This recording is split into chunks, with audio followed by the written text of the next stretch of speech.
You know, if it was like a sports line, I'd say pick them. You know, because these guys, I can't tell you enough. Faz, Noctis, Toxic, Sturmy. I mean, these are epic, legendary names in Quake. All of these guys know how to play. So Liquid's going to have to bring their A game to take these guys out. Absolutely, is now they're no longer just going up against the developers. Now they're going up against 4 pros of pretty much equal or possibly greater skill than what Team Liquid themselves has to offer. And this is going to be the ultimate challenge here, and probably some of the best matches in Sacrifice that we've seen so far today. But let's take a look at those players. They're now getting ready up on our stage and see how they're feeling about this matchup just based on the cameras and whatnot. We'll take a look at them in a moment here. There we go. Look now. As you can see over on the left side, still all donned in uniform and everything, is Team Liquid getting ready to jump into this map. And you can see from Rafa's screen, they're already in the champion select there, so they are going to be jumping into the map in a moment as soon as everyone has solidified it. Meanwhile, over on the right side, we have our other squad with Faz, Noctis, Toxic, and Sturmy also getting ready to battle it. A bout between North America and Europe. This is very interesting. I'm excited. You know, I'm very excited this match is happening right now.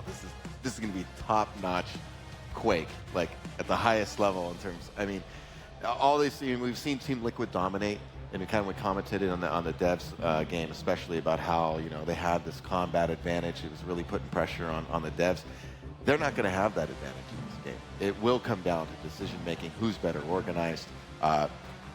Just being able to out-aim their way out of that's not going to be possible in this game. They're really going to have to coordinate, and like I said, I know these guys that they're playing against. So, and specifically for our new squadron here now, they're going to have a set of challenges to go up against, and no longer just doing it in the familiar arena that they're aware of, which is going to be over in the duel sector. Now they have to go into Sacrifice, and Team Liquid already has the advantage of being a pre-formed team, having that experience of already playing together. Granted, another game, but still having that synergy between the 4 of them. Whereas over here on the other side, they may not have that advantage. They may have not had that time to kind of get themselves together and work together as a full squad for a very long time. Well, certainly Team Liquid, they've been together for a while.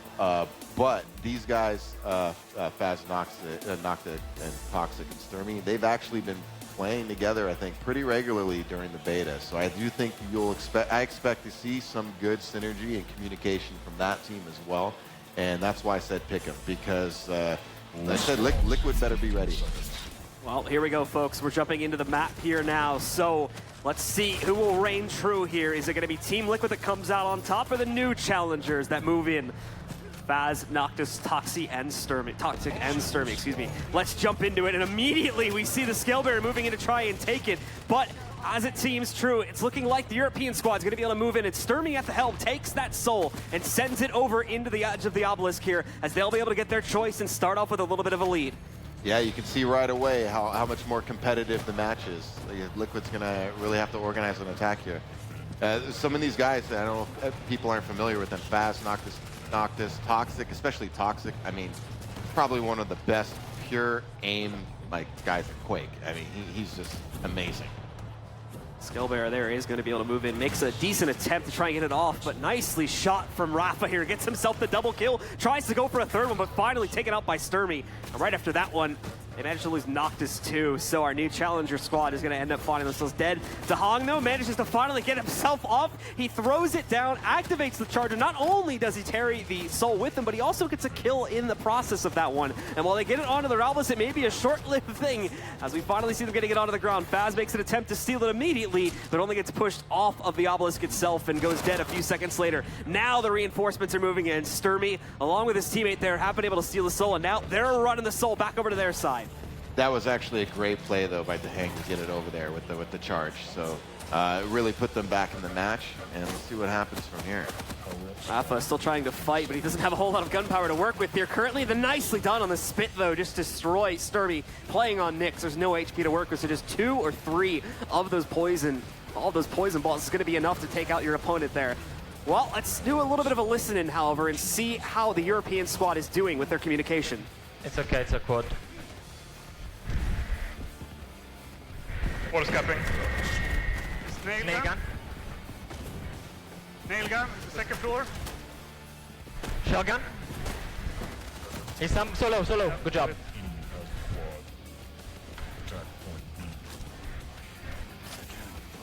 Heavy 04. Keep on rocket too. He's weak on rockets.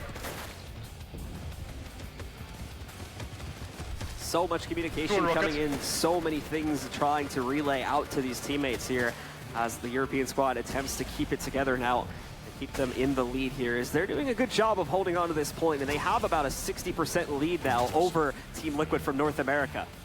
Yeah, they're really putting it on them right now. And as you can hear, the communication, right? They're really communicating each other, positions, and they really tracked down that quad carrier. If you notice, they were really calling where the quad carrier was. And when he was alone, they made sure they finished him. So Noctis just had a beautiful play himself there too, as they're still trying to fight for control of this Soul. It's looking like it's going to go back over here inside of the current camp, so they'll be able to complete that. Actually, Rafano is going to make one more attempt to steal it away as he tries to get out of this hallway, but there's just no safe harbor for him to be found, and it just ends up getting tossed back into Toxic there, who now tries to throw it onto the site, and I think they finally restored it over towards that B obelisk here.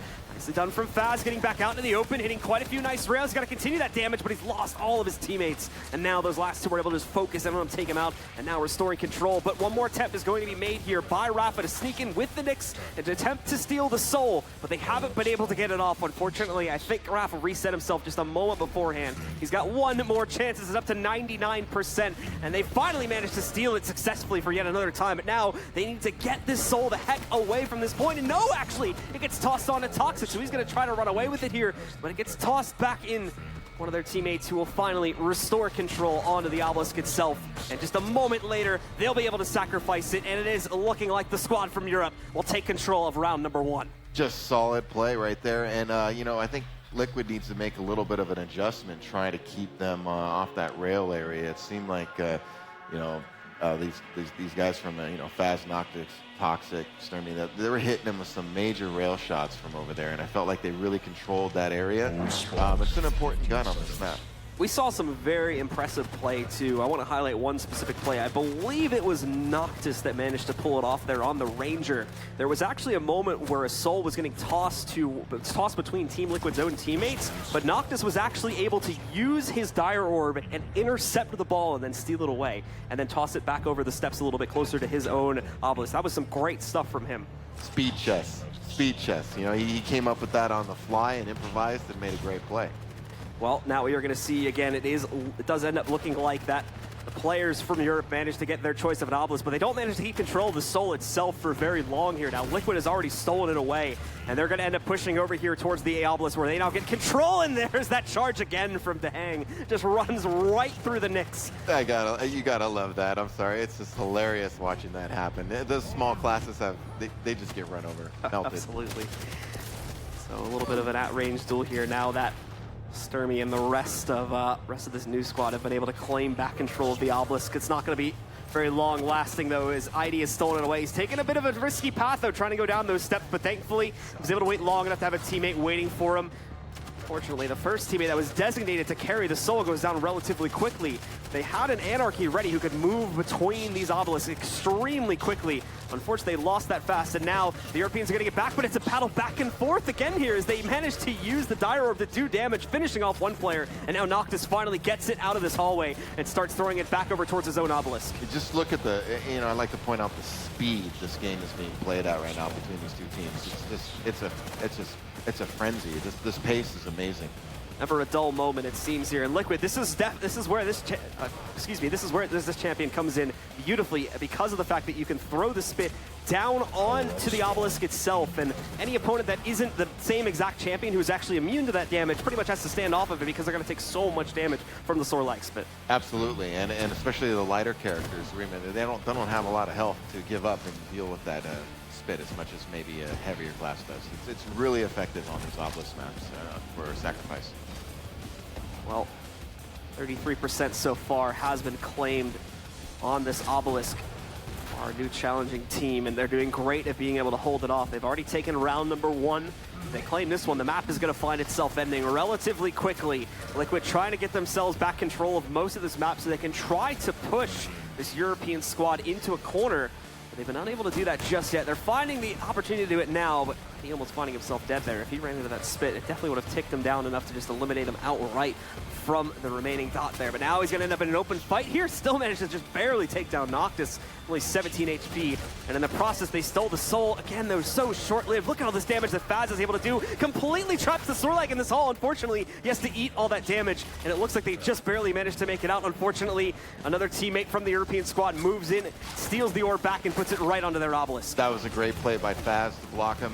Even though he ended up dying, he took off so much of Rafa's stack that Rafa had nowhere to go after that. Excellent. Rafa getting the nice double kill there to deny some of the rest of the pressure moving in, and he gets a third kill as well. That's 3 players that he's knocked back out, though, but some good spit from Faz finally takes him out of the fight. However, AZK and some of the others moving back in as they attempt to steal that soul. It's gone back under the control of the opponent team now, but this rocket damage is massive. Nicely done from AZK. He gets it back onto Team Liquid Sorlag, and they're now well on their way over towards Obelisk A. However, a nice double rail shots moving back in from the European squad, and they once again deny the soul run. Wow, just right when you think they're going to get it there, he comes just out of nowhere with those rail shots. But I would like to point out, before that even getting there, that's great rocket play by AZK. I always say good rocket launcher is the backbone of any solid Quake player's game. Noctis is the double rail shot too with that metal there. Now trying to stay alive, but just can't do it. There's so many players over from the Team Liquid side trying to push back in, and they have the quad to play with too. So this new team has to be so careful with how they play this out currently. Because one small mistake could find them in the open against the quad, and that is not what they want. Ultimately, though, they're able to retrieve their soul yet again, and they'll sacrifice their obelisk, claiming them a second round and closing out on this map 2-0 against Team Liquid. Just as I anticipated, like I said, Team Liquid, they're an established team, but I know these guys who came over here, Faz, Noctis, Toxic, Sturmy. I know these guys very well in terms of them being Quake players, and these guys are top-notch. Like I said, they're in that echelon of what I consider world-class. World-class. They're not just good, they're great players, and it shows. You can see why. It's only our first map. It seems like their new squad, Faz, Noctis, Toxic, and Sturmy, will take control of map number 1. However, they still have a little bit more fight to go in Team Liquid. They've already been working together, but it seems like this new squad here definitely has some firepower to play with and quite a bit to be feared. So Team Liquid can't just go gung-ho into these fights anymore. They have to think about it a lot more tactically. Yeah, absolutely. Team Liquid's definitely going to have to make an adjustment here. I don't know if it's a communication thing. Like I mentioned before the match, where we were talking about combat and everything, they're not just going to be able to push these guys around. Quite the opposite. These guys are going to be able to give as good as they get, if not maybe even give back even more. Like I said, these are some of the best players around. So Liquid really has to be on their game. They need to focus at coordinating their attacks and take control of these the powerful areas, the high ground. Try to keep them off the railgun as best you can, especially on Blood Covenant. They're going to have to try to figure something out here, because that was a pretty good dominant performance actually by the other teams. So yeah, Liquid has to make the rail specifically that was coming out from this new European squad that we've had jump into these matches was just phenomenal. Right at the end there, the double rail to deny that final attempt at a soul run over to Team Liquid's obelisk was just beautifully done. They take out the first player. There was a Sorlag sitting behind it, so he picked up the soul a few moments later, but even the Sorlag just gets taken out at the same moment there by another European player, moves in, just knocks him out, and again, they just couldn't manage to complete any of their runs to try and take the soul back over to their obelisk. I think they only got it like once or twice that entire match so far. Or yeah, that entire second round, I should say. Yeah, that's right. And on top of that, they didn't get the quad. That really just sunk them. After they did, I think they were up to 99%, I think, after that quad run. Somewhere in the 90s. It really kind of sealed the deal for that team. It put Liquid in a desperate state. You don't have time to organize anything. You just got to rush and hope for the best. And against guys like that, you're just going to get just not going to work out. When you get desperate, things go bad pretty quickly, it seems. Yes. Like I said, when I always talk about speed chess, you can't just go in rashly. Yeah. To make some, you have to sit back and make some thoughtful decisions. Unfortunately, when the pressure mounts against you, at the end of the day, there isn't a whole lot of choices to make there, especially when you get in the 90 percentile there. You just have to keep contesting it to buy yourself a little bit more time, even if it's only just one player that keeps doing it. very least can delay things for an extra 15, 20 seconds, buy your teammates some time to make a run, to pick up guns and whatnot, then make one final attempt to move in and steal that soul away so you can try to run the comeback. Yeah, definitely. So I still want to see. I want to see if Liquid makes some adjustments here. I'm really curious. I want to see how this next match goes because that must have been a little bit of an eye opener for them when they played these guys. And they definitely had their moments. They had some good fragging power. We saw AZK doing some beautiful rocket work in the middle of the second round there, and over on his opponent's site as well. So under constant pressure, Spawn's kind of constantly pouring it at him, and he was still able to pick up a good 3 to 5 kills in that fight that we managed to catch there, where he got the double specifically. But then there was a few moments before and after that where he was fragging out quite confidently too. Yes, yes, and also earlier in the match, Noctis was hitting some amazing rails. Like anytime you thought one of their guys was going to get away, it was like double rail in the back and then or toxic rail somebody, and it's just like they're on it, those guys. And so Liquid's going to have to really protect their soul carrier a little better, and I don't know how they're going to push these guys off some of these locations, but they need to work together better. Yeah, we saw how good the Sorlag ended up being in that last match too. You can see the power of some of these champions as they kind of move up and down in the meta, or the somewhat meta that's starting to be established now. Keep in mind, only at the very beginning of the game, but we see a lot of Sorlag usage in this mode just because of how much control it can exercise over the point if you time the usage of the ability properly. Yes, definitely. Sorlag is big. And also, there was another key play in there. I thought Rafa was going to get away. Remember when he was Sorlag and Faz trapped him in that hallway there? It was, it looked like Rafa was stacked at that time because, he really did take a lot of damage before Faz actually died. But Faz did so much to him that literally probably stopped him from getting all the way to the other side of the map and maybe making it a little more interesting. It was a big play. And it seems like the Sorlag and the Scale Bear are going to be the two consistent champions now, as we saw both teams using him in the last map, and it seems, based on the picks that we saw there just a moment ago, that those are also the champions that they're going to be utilizing in this map too. So it seems like they have the Sorlag, again, great utility, great defense, and when you need to pick up the kill, you can use that ability to do that too, but the Scale Bear, great for moving in and aggressively trying to take control of an opponent's obelisk and then steal that soul so you can hand it off to a faster champion and then have them make the actual run over to your obelisk. Yeah, I think those two champions are really necessary for Sacrifice. Well, we're going live into the match here now, so let's take a look and see if Team Liquid could strike back and make this 1-1 to start things off. But Soul coming out in just a moment here. Nicely done on the tribal so far from AZK. His opponent having to try and leap back over that. They'll get the kill though. That's Noctis going down. But as the Soul moves in, it is looking like Team Liquid's going to be able to steal it away, and they'll make their run back over here towards point A, where they'll be able to take control of their choice of obelisk. We'll see what happens. This is a little interesting map because it's so open in the middle area. The rail there's just so many open areas to rail on this map. So I'm very curious to see what happens here because the Europeans were Faz, Noctis, Toxic, Sturmy, all those guys, they were hitting amazing rail shots last game. Well, the Han moving in, he is able to take down one of these players, Noctis, however, trading that right back, but Rafa's in this fight. However, Faz, who carried the Soul, look at that run beautifully, so fast as well, using the rocket jump, just tossing the Soul away. Nicely played, such a fast move, and he's already got that Soul into the obelisk with about 7% stacking up for his team. Yeah, that rocket jump was definitely slick. So now Faz is going to continue to try fighting here. So many opponents to fight against, but oh no! He fell off the map. So a little bit of a mistake there, but the Hong still ends up with the Soul. And he's going to try to make this run with it. He's in a bit of an awkward spot though, so he's got to be very, very careful. Tosses it away, goes for the rush, but denied with the Tri-Bolt shots to the face by Noctis. A little desperation there, surrounded by enemies. He had no choice but to do that. And now ID trying to fight back here as he attempts to support his teammates in their route to try and take the Soul over to the other side. It's basically just stuck in these caves though, despite the nice rail shots coming out from both sides. Ultimately, it goes back into Team Liquid's obelisk and they'll resume holding control for the time being. Looks like they might have woken up a little bit. We got a closer game here. As ID manages to take the obelisk, or the Soul, and now moves it back over to the other side. So there we go. Now Liquid has control of it as they finally were able to steal it away. But again, a mistake there, even though they got it. Ooh, he took out the quad carrier. That was a good change. That was a good exchange. Oh, they still didn't get it though. Yeah, the problem was he went down in the process after getting hit by that rocket just a few moments later. And now, yeah, they're going to be in the open. This is where things get a little bit rougher here. And this should easily lead into a stolen Soul, but it seems like they haven't been able to grab it just yet. Your team has the quad. Respawn there. Liquid, Quad damage. you're going to be able to pick that back up. Now, neither team really able to move in and get a great amount of control. Rafa coming back though, and there's again where the Sorelight comes in a big way. The Spit just completely blocked off one of the entrances. No one's really going to want to just walk through that and take the ticks unnecessarily when they can just wrap around the other side. So it denied that, bought them a few more seconds before this Soul got stolen. And now ID lines up the shot, but leaves himself in the open for too long. And Toxic is actually able to take him out before he can continue to chase down the Soul Runner.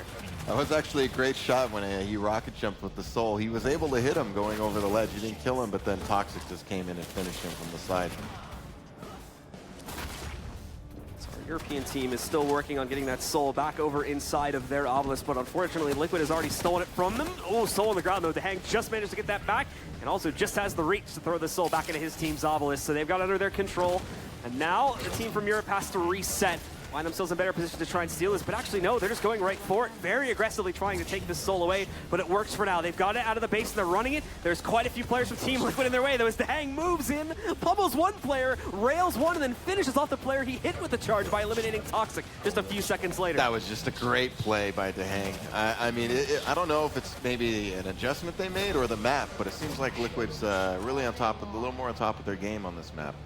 Used the stealth by Sturmy there. Looked like he was actually going to go down in that 1v1, but was able to prolong his life as a result of that. Unfortunately, it's not meaning too much with the Soul being securely placed back in Team Liquid's base right now and stacking up past 70%. They need to start moving in and more successfully being able to make these Soul runs happen, as they've had no problem actually getting it out of the base. They've just been having a whole lot of trouble with actually completing their run and actually getting it back over inside of their own Obelisk. But now Toxic is going to make a move inside. He's being followed, however, by Dehang. However, he reads into that, gets himself up to the higher ground, and finishes off his opponent. Now he's got more trouble, though, as a protected player is about to chase him back down. It's going to be AZK. It's so tough for him to win that 1v1, and ultimately AZK knocks him out with a nice rail shot. Yeah, if somebody's coming at you with protection, I would just advise running. So it's looking good for Team Liquid here as they inch up towards 99%, and they do indeed follow through and sacrifice the Obelisk. They're going to take round one here in our second map as they look to claim back an advantage after losing the first map. Highly competitive, but you can tell Liquid had a better showing on this map in the first round. Now I'm curious if the other team comes back, maybe with some adjustments. But some great railings, some great shooting by Team Liquid in that. Dehang seems just amazing at times. AZK finds himself in a bit of an awkward position here now, and now he's going up against the Stealth Nyx too. Might just want to bail out of this spot, but no, continues to hold. Has teammates coming in to support him as well, so can re-ascertain his position here and also try to deny some of the aggression from his opponents over there from Europe as he attempts to stop them from picking up the initial Soul. However, they manage to escape with it anyway, and now they're going to run it over towards their own Obelisk choice, which I believe the European team managed to just claim for themselves. Seems like that church position is definitely the one you want to prioritize, and nice positioning from Faz too, trying to use these little tiny holes in the windows up here to try and take down his opponent. Almost had a kill from it, but I think he just barely ended up missing it and hitting him through one of the... This is certainly, in my opinion, the better side to have if you want to defend the Obelisk. You got the small light armor up there in the corner. You have some high ground to shoot down onto the Obelisk for defense, and you have the heavy armor, you know, a few strafe jumps away.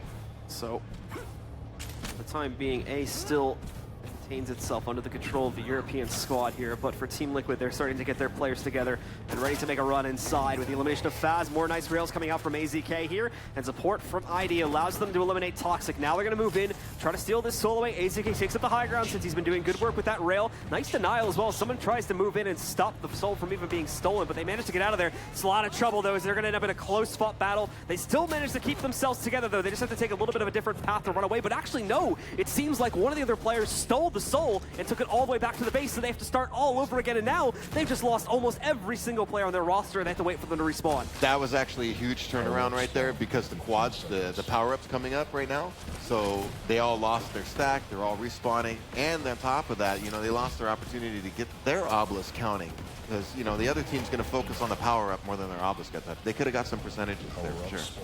Power-up coming back down onto the ground. Protection, it is going to go into the hands of the European squad now as they take it here. So AZK trying to snipe a few of them out, just barely survives it and gets himself the snipe. Nicely done as well. Just takes out yet another player. That's Sturmy going down at the hands of the railgun. And now they'll be able to move in and take yet another attempt at trying to steal this Soul, but AZK got hit so heavily by rockets and rails, so he's in the open. You can see it, it's just a huge battle of green.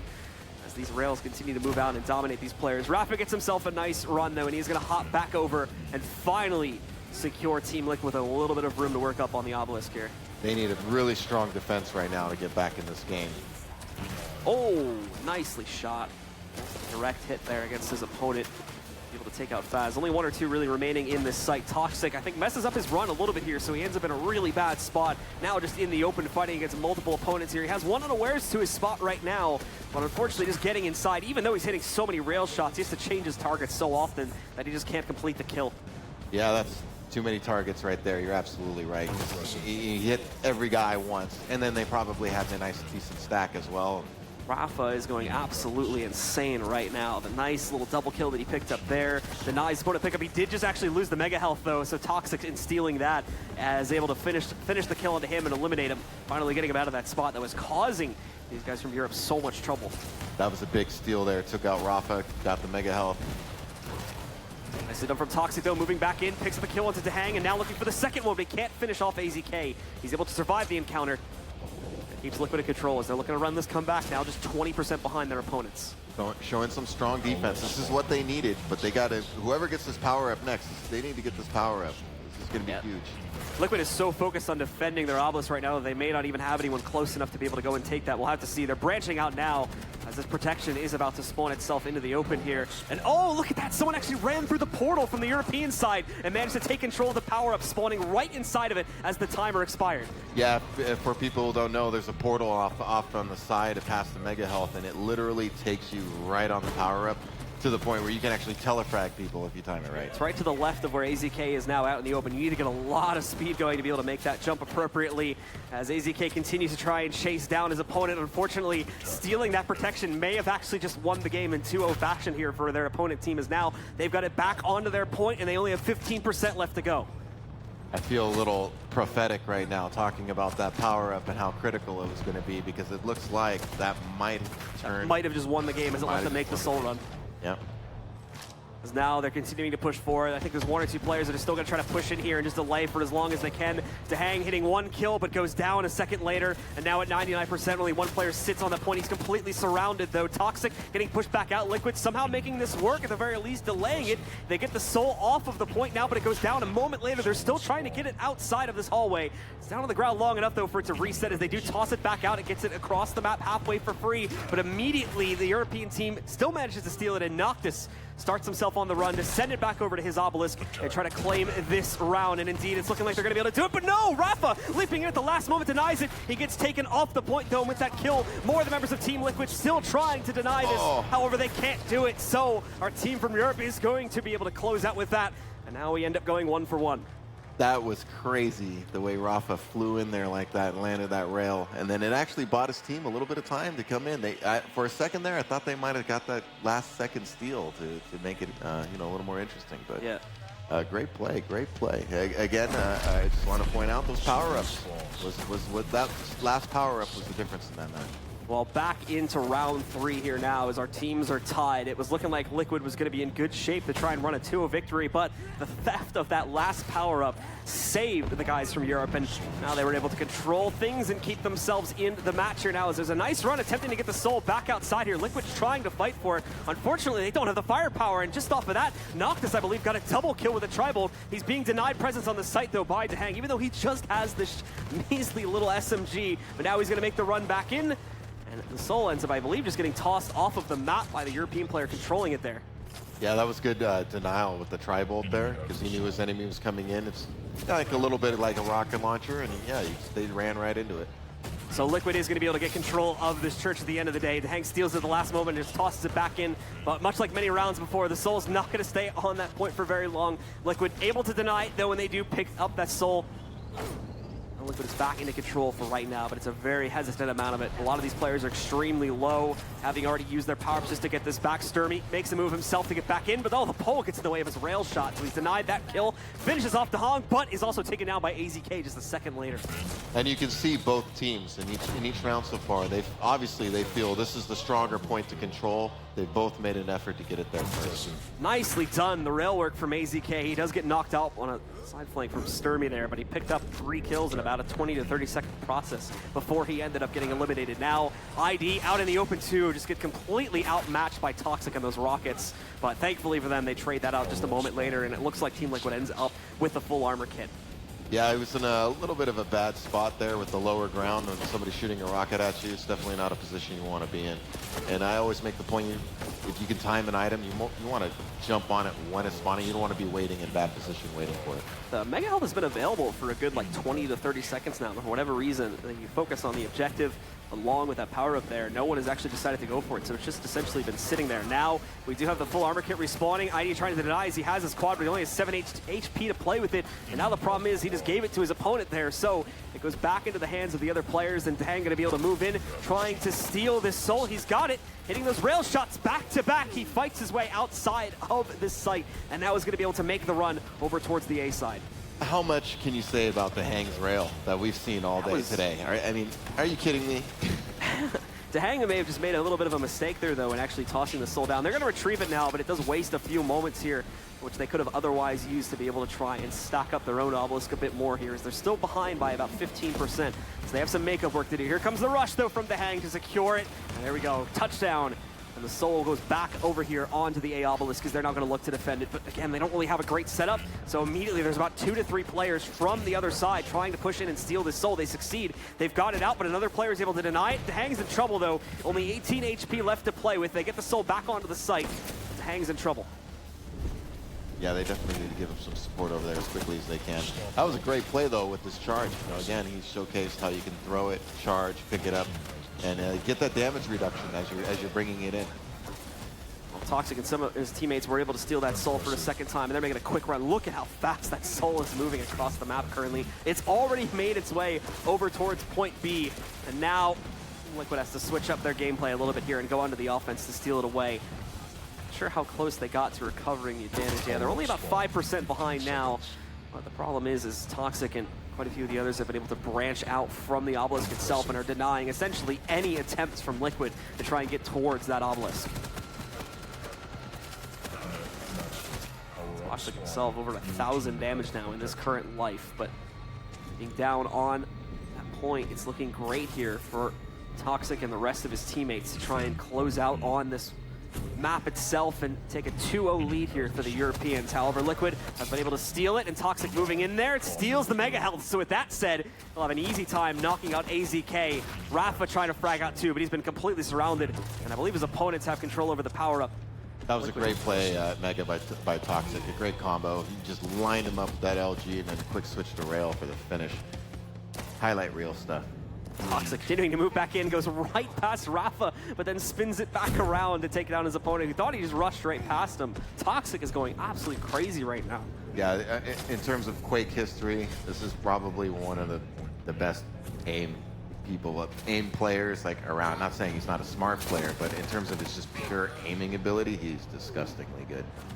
Well, it's looking like they've been able to hold on now at 99%. This is the last attempt from Liquid. They're going to get the steal. Now they need to make the run. This is where they've been denied so many times here due to good rail placement and positioning. And there we go. Soul's down. They picked up a good 2 kills in the process. Toxic going to run in with the rush here, try to stop this from happening. And now the Soul running itself in, but Dahang fell off the map.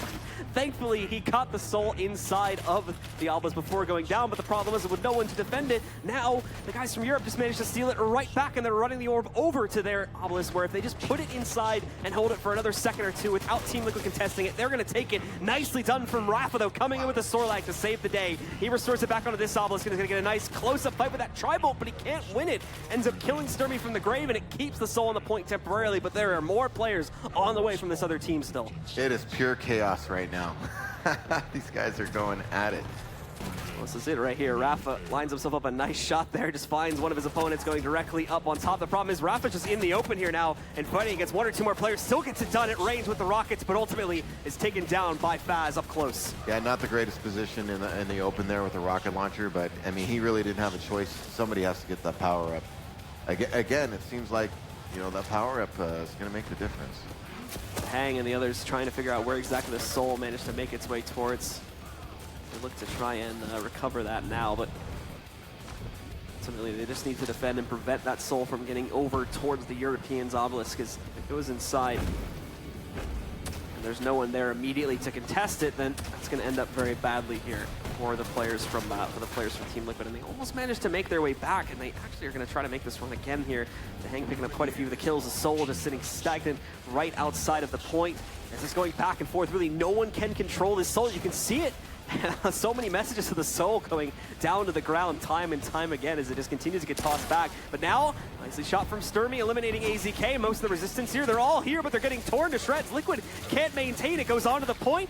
We do see Taheng trying to hold on to it, but he just can't maintain himself on side of it. So the Obelisk is going to get sacrificed in an extremely chaotic and close round. Goes by the way of our European squad. Sturmy, Toxic, Faz, and Noctis are going to claim map number 2. And they will go up 2-0. Great games, high speed, great shots, obviously. But if I were going to break it down in terms of what really Liquid could have done better, was they weren't getting those power-ups. The power-ups really swung the games, I felt, to Noctis, Faz, Toxic, Sturmy, and the European players. I really felt that was a difference in the game. Especially if you look in the last round, Liquid got the Obelisk they wanted. That's technically the strong point that they wanted to defend. One, the organization of the European players to take it and steal it and bring it back. But two, they were on top of the power-ups, getting quad, getting protection. That's going to swing a match. Even when we saw Liquid able to get the initial spawn on the power-up there, the problem for them is that they, oftentimes when someone would get the power-up, they would end up at such low HP that it was very easy for just 2 or 3 of the players from the other team to go in, just overwhelm him, take him down, and then still have a good like 75% of the power-ups timer left by the time they pick it up. Yeah, there was one earlier in their match. I can't remember which Team Liquid member had it, but he was underneath, and he got railed from behind. And then there was a guy at the heavy armor, and he got machine gunned down, and it just showed that the Europeans were probably, we weren't listening in, but I'm guessing they were communicating where that quad carrier was, knowing he was by himself. Granted, he killed one person, the guy railed in the back, but the point was, whittle the quad carrier down. Like I say before, it puts a big target on your back. Sometimes in those positions when you are low, it may be advised to play a little denial of the quad, knowing that you're going to be dying and you're a target. You might want to move. You might want to move back, if I'm saying, and just kind of hide it away from the enemy team, because you don't want to just get handed to them. All right, well, we have Bill ready for us over at the couch with a little bit of discussion, so let's throw it over to him. Thanks a lot, guys. I'm joined here with Erika Ishii. Now, you have been doing everything with all of the gaming. I know this is kind of a first little esports experience for you, so why don't you introduce yourself and kind of tell us, what it is you do in the wide world of gaming?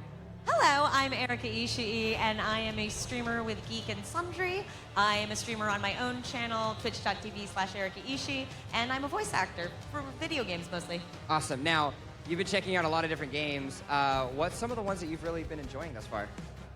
So I'm really excited about Detroit, but then also I think I might get a chance to get a hands-on with some of the Bethesda VR, and I'm really thrilled about that because I have a Vive at home, and I'm one of the early pushers of VR. The second the HTC Vive came out, I think that was the first time where I was like, all right, I'm future-proofing myself, I'm getting this now, and I have to have it. So, have you been to E3 before?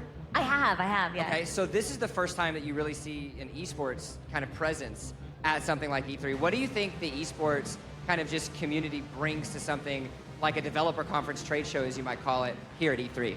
So, on my Uber ride here to the convention, I was trying to explain to the Uber driver what I did. And I said, you know how people watch other people play video games? And he said, oh, like esports. And I was like, yes, esports. So even people who aren't familiar with gamer culture know what esports is and respect it. He was like, oh yeah, like these young kids, and they're so talented. And he was an older guy, so I was really surprised and pleased to hear that he knew about this part of culture. Yeah, it's great to know that esports is really starting to make a name for itself, both as obviously not only a dominating presence, but a professional experience. And I think that definitely adds to it as well. But that seems like it's going to be for us. One more thing on the beautiful dress we do have, it's the gamer dress. So, You have it, the necklace, everything. It's such an incredible time to be a fashionable geek, as I'm sure you know. Yeah. When I was younger, I used to have to cut up guy shirts that were geeky, and now they make retro video game dresses. Yeah, it's ours. It's our time to shine. We can have our own fashion. We can have our own style. But we're going to kick it to some other guys with some beautiful faces, some amazing styles, as well as the smiles that we love. Casters, let's get into the next set of matches. All right, thank you very much, gentlemen. Well, we still have one more map to go, of course, in these sacrifice matches here between Team Liquid and our squad representing from Europe, of course. So they managed to take map number 1. They managed to take map number 2 after a little bit of a fight from Team Liquid. What does Team Liquid have left here that they can use to try and get back into this match? You know, they really, I think they're losing the power-up battle. I really feel they're losing that power-up battle, and these matches are a little close. I thought they were a little disorganized on Blood Covenant, the first map. They came back with better organization the second map on Burial Chamber that we just saw. But again, you got to get those power-ups in these team play events. I can't stress it enough that they're game changers, and like we saw in both. It could have been 2-0. It could have easily been 2-0 Team Liquid. You know, in the second round, they lost that protection, and it really just turned the map.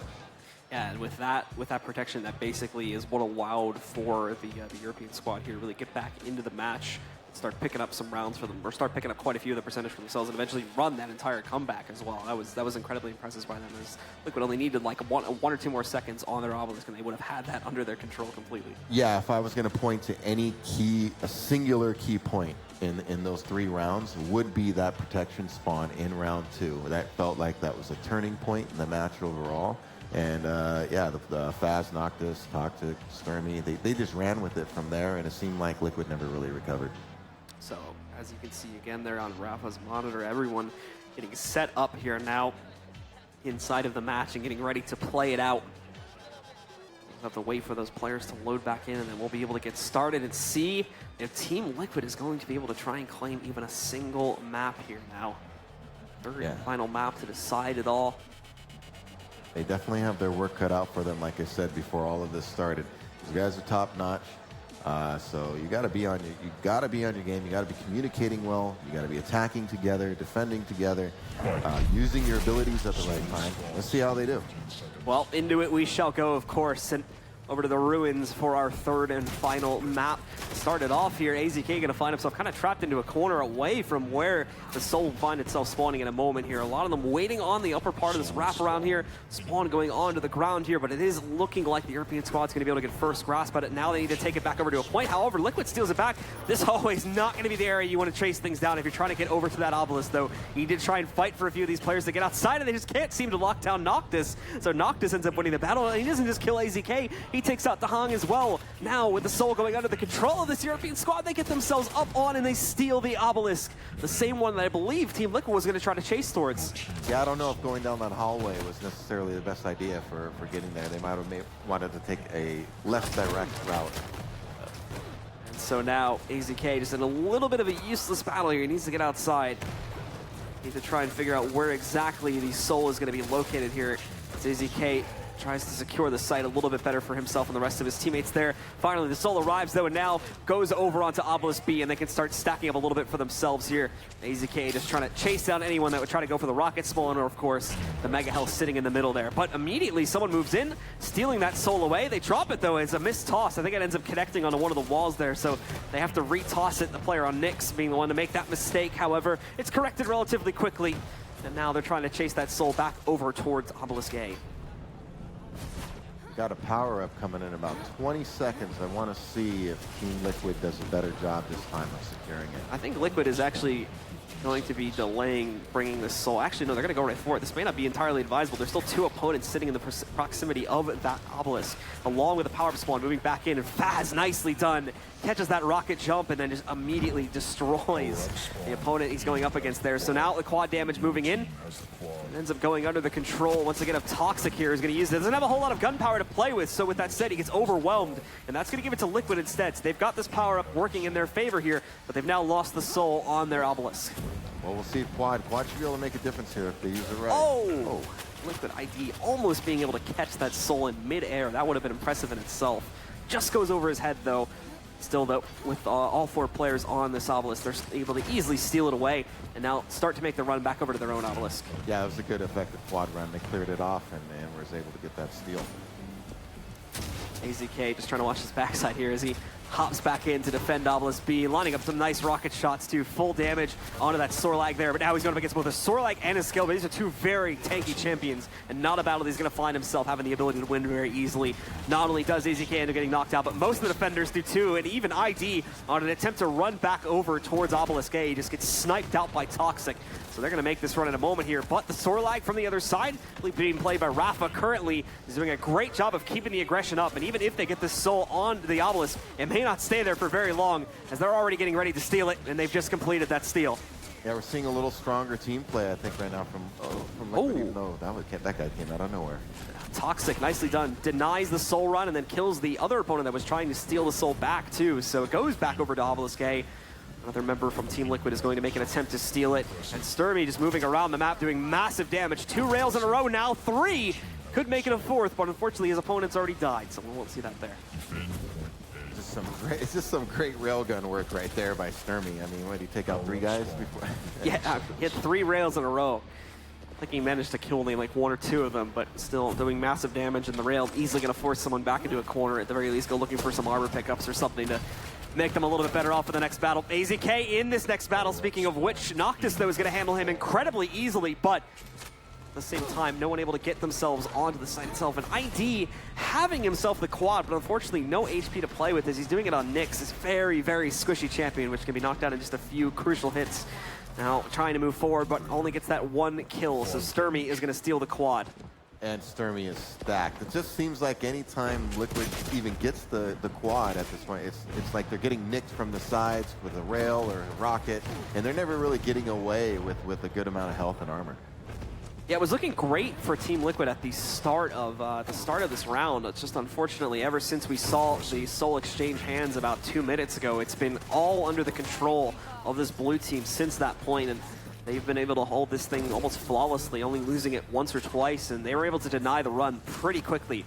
Only just, not even outside of like the same room right here. And you can see that too. They have the high ground here, they have the rails sitting up there, and it's just dominating players. They're having to try to hide behind the obelisk itself, but they're not getting very far until just now when they finally are able to snipe it outside. Sturmy denying a few of the players from Team Liquid that are trying to support the Soul Runner, and there we go. Beautifully predicted as Noctis hits the shot on Rafa, denying the run. That was just wonderful. The first rail, and then recognizing the opponent was going for the portal and strafe jumping over there. Maximum speed. That you could just see the skill in that. It's just amazing. Sturmy trying to give himself some higher up shots from the backside there as he's still a little bit lower. Same for Faz. Rafa's going to be able to easily tear through that one. Now it's on Noctis to stop this run from completing and delaying the guys from the blue team from being able to try and close out over here on this round. It moves into the site, and of course the guys from Europe are immediately looking to try and steal this Soul without much time being wasted here. ID hanging back, and there we go. Full control of that obelisk going back over to the control of the Europeans. They're now going to take it and start their run back over to their obelisk. Well, they could be able to close this one out, but again, they got denied. They're still working on getting that Soul off of the obelisk itself, and that's where they're having a real problem. Beautifully done by Toxic, though, and perfectly timed as well with that charge. Moves in, not only does he get himself the quad, but he denies one of his opponents from stealing it and runs him over in the process. Yes, that was a great move by Toxic. It's actually one of the best ways to use Scale Bearer's ability is during these quad spawns. Again, power-up management, getting that quad. It seems to be a problem for Team Liquid right now. Yeah, now the Soul actually missed it on its route back over here, so they're trying to chase it down, trying to figure out who exactly from Team Liquid was able to steal it. They've got it back under their control now, and it goes over into Obelisk A, so only one more chance for Liquid to try and steal this away, as it's going to continue to tick forward up to 99, and in a second here, it is looking like it is going to get sacrificed. So there you go, ladies and gentlemen. Once again, our European squad comes out on top as they claim round number 1 in this map. Still 2 more rounds potentially to go, though, and the second one should be starting in just a second. Some great shooting there from those guys. Was that Sturmy with Toxic with the Scale Bearer charge there. Perfectly timing when the quad was, I mean, he must have charged right over it, right when it came up, and killing an enemy in the process. So now ID going right for the Mega Health and continuing forward too to try and pick up this kill. That Mega Health is really the only reason he's still alive in that fight versus the Scale Bearer while playing on Nyx, but He pushes that skill barrier into a corner. We're probably not going to be seeing much of him for a while. Well, I say that, but Faz, nicely done, sniping out one of his opponents there before they could get anywhere. Now the Soul going into the control of Team Liquid, but oh my goodness, AZK just ends up killing himself. He can't even find a place to shoot down these tri-bolt shots. Ultimately. It just seems like these Faz and Noctis, their rail play, the rail gun from them is really making an impact.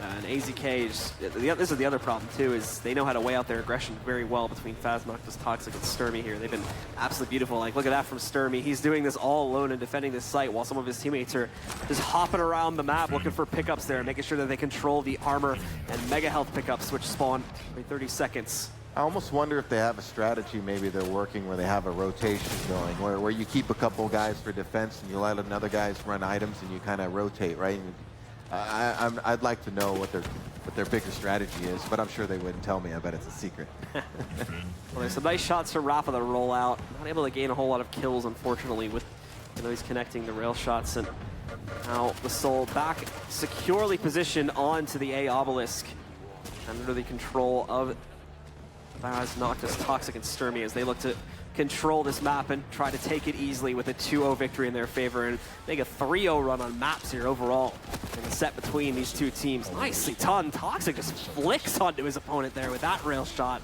And now looks for more, brings his opponent extremely low. He missed it. The Ranger hiding in the corner a little bit, so I had to do a double take. And now Faz just spraying in there, gets the assist at the end of the day as we use the dot finishing him off. The power-up going down to the ground. Once again, it is going to be the squad Faz, Noctis, Toxic, and Sturmy that take the initial control of it, and that's going to be a protection going into their favor. Faz, even though he doesn't have that protection, is continuing to do damage to and denying every attempt from Team Liquid to get onto this A obelisk. Yeah, these power-up pickups are really hurting Team Liquid. I can't stress it enough. It's making a huge impact right now. They continue to exercise that aggressive control across the map. You can see it again. They're way out here. This is super far off from there in Obelisk because Faz is now going to make the run over towards it now. Someone, if they could actually get past this defense matrix that's been set up here by the European squad, could, in theory, just walk right up and steal the Soul itself. But odds are he's going to be spotted, and that will cause the retreat of every other teammate like you're seeing right now. But Liquid was able to actually finally get quite a few players together here, but the Scale Bearer, again, doing massive work here. AZK trying to save it with this Mega Shotgun. It's just so unfortunate that they lost the Soul, and now, actually, he tosses it. Noctis does in an attempt to run back. He ends up throwing it right onto his opponent there. Liquid once again is going to steal that Soul and now make a run through it through the middle area instead. Faz, though, puts a stop to that extremely quickly. He was able to read into that one like a book and now throws the Soul back down. ID coming in with that skill pair charge, though. It's just so annoying. You can't get away with it, but here it comes from the other side.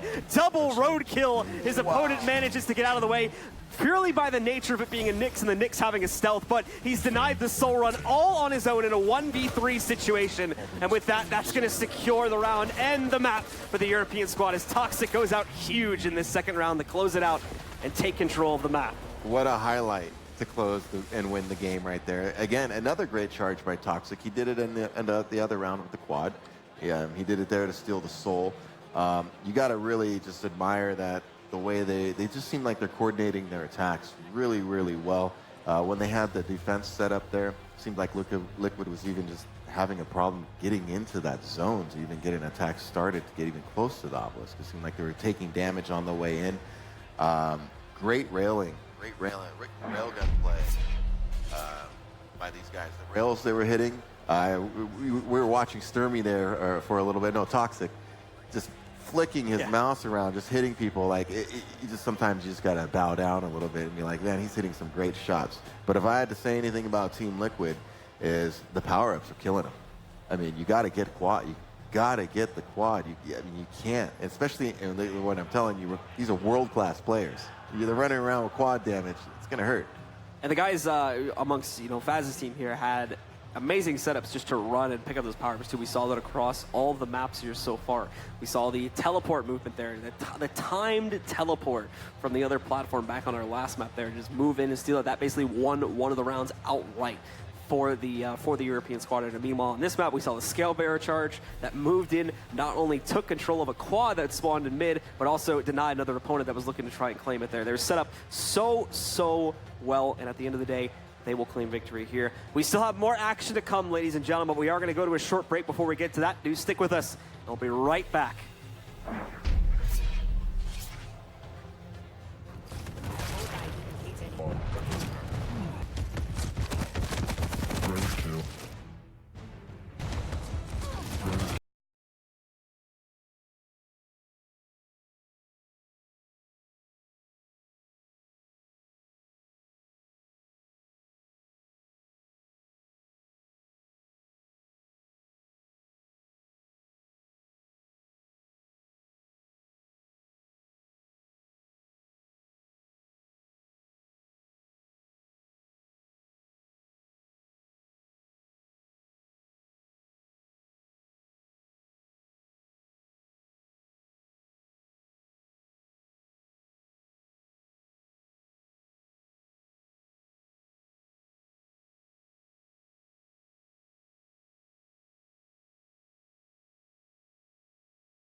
They won't find all your pieces.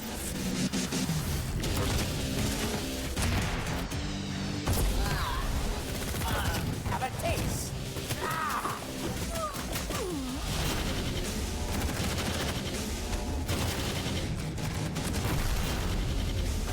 I will feast on your bones.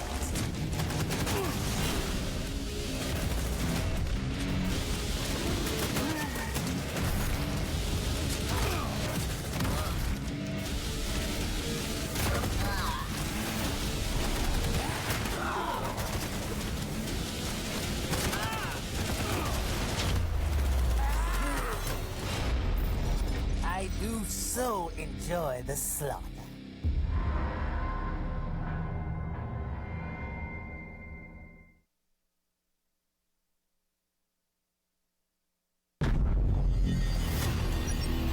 Let's go, you sons of bitches. Weapons hot. Catch. Boom. I love the smell of gunpowder. In the air. Your friends are gonna have a hard time peeling you off the wall. Coming at you.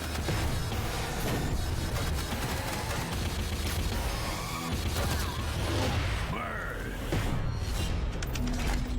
You can't keep me from getting home.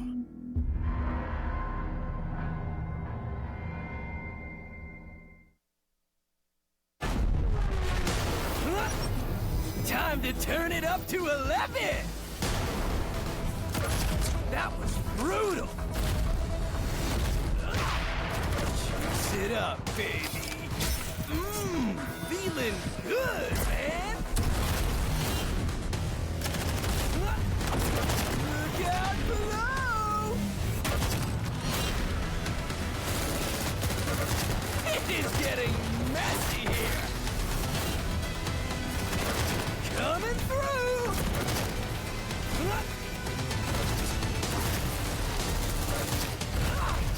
Going strong and flying high, bro.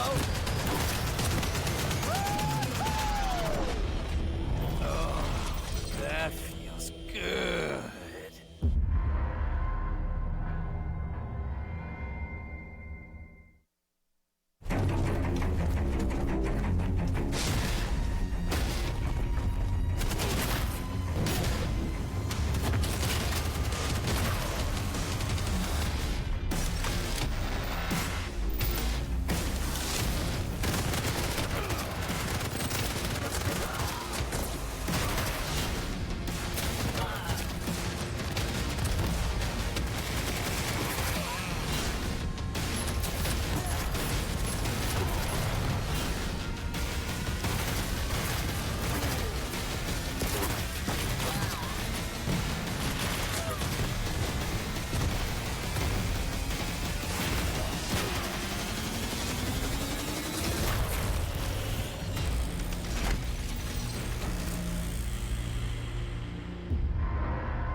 for my perfection.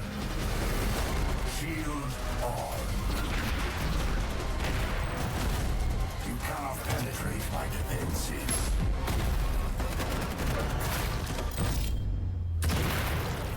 Wrecked. Learn to fight, mortal. I'll grease my gears with your blood. Pitiful humans, you will all die.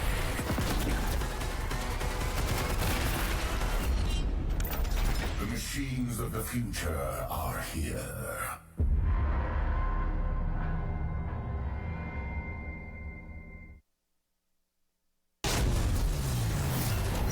Kneel and beg for forgiveness. The gods do not smile upon you. My powers make me unstoppable. Strike down the unbelievers. May the power heal you. Brilliant. Is that all you got? I will harvest your soul.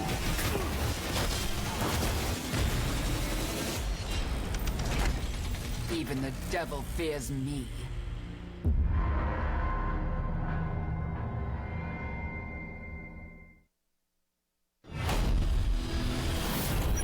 Look to the shadows. That's where I'll be. Face it! Shadows hide me.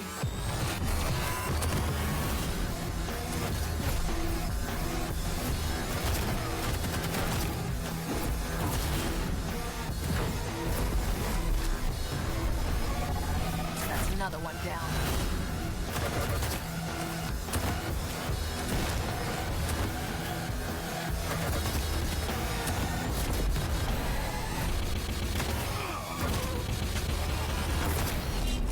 They won't even see me coming.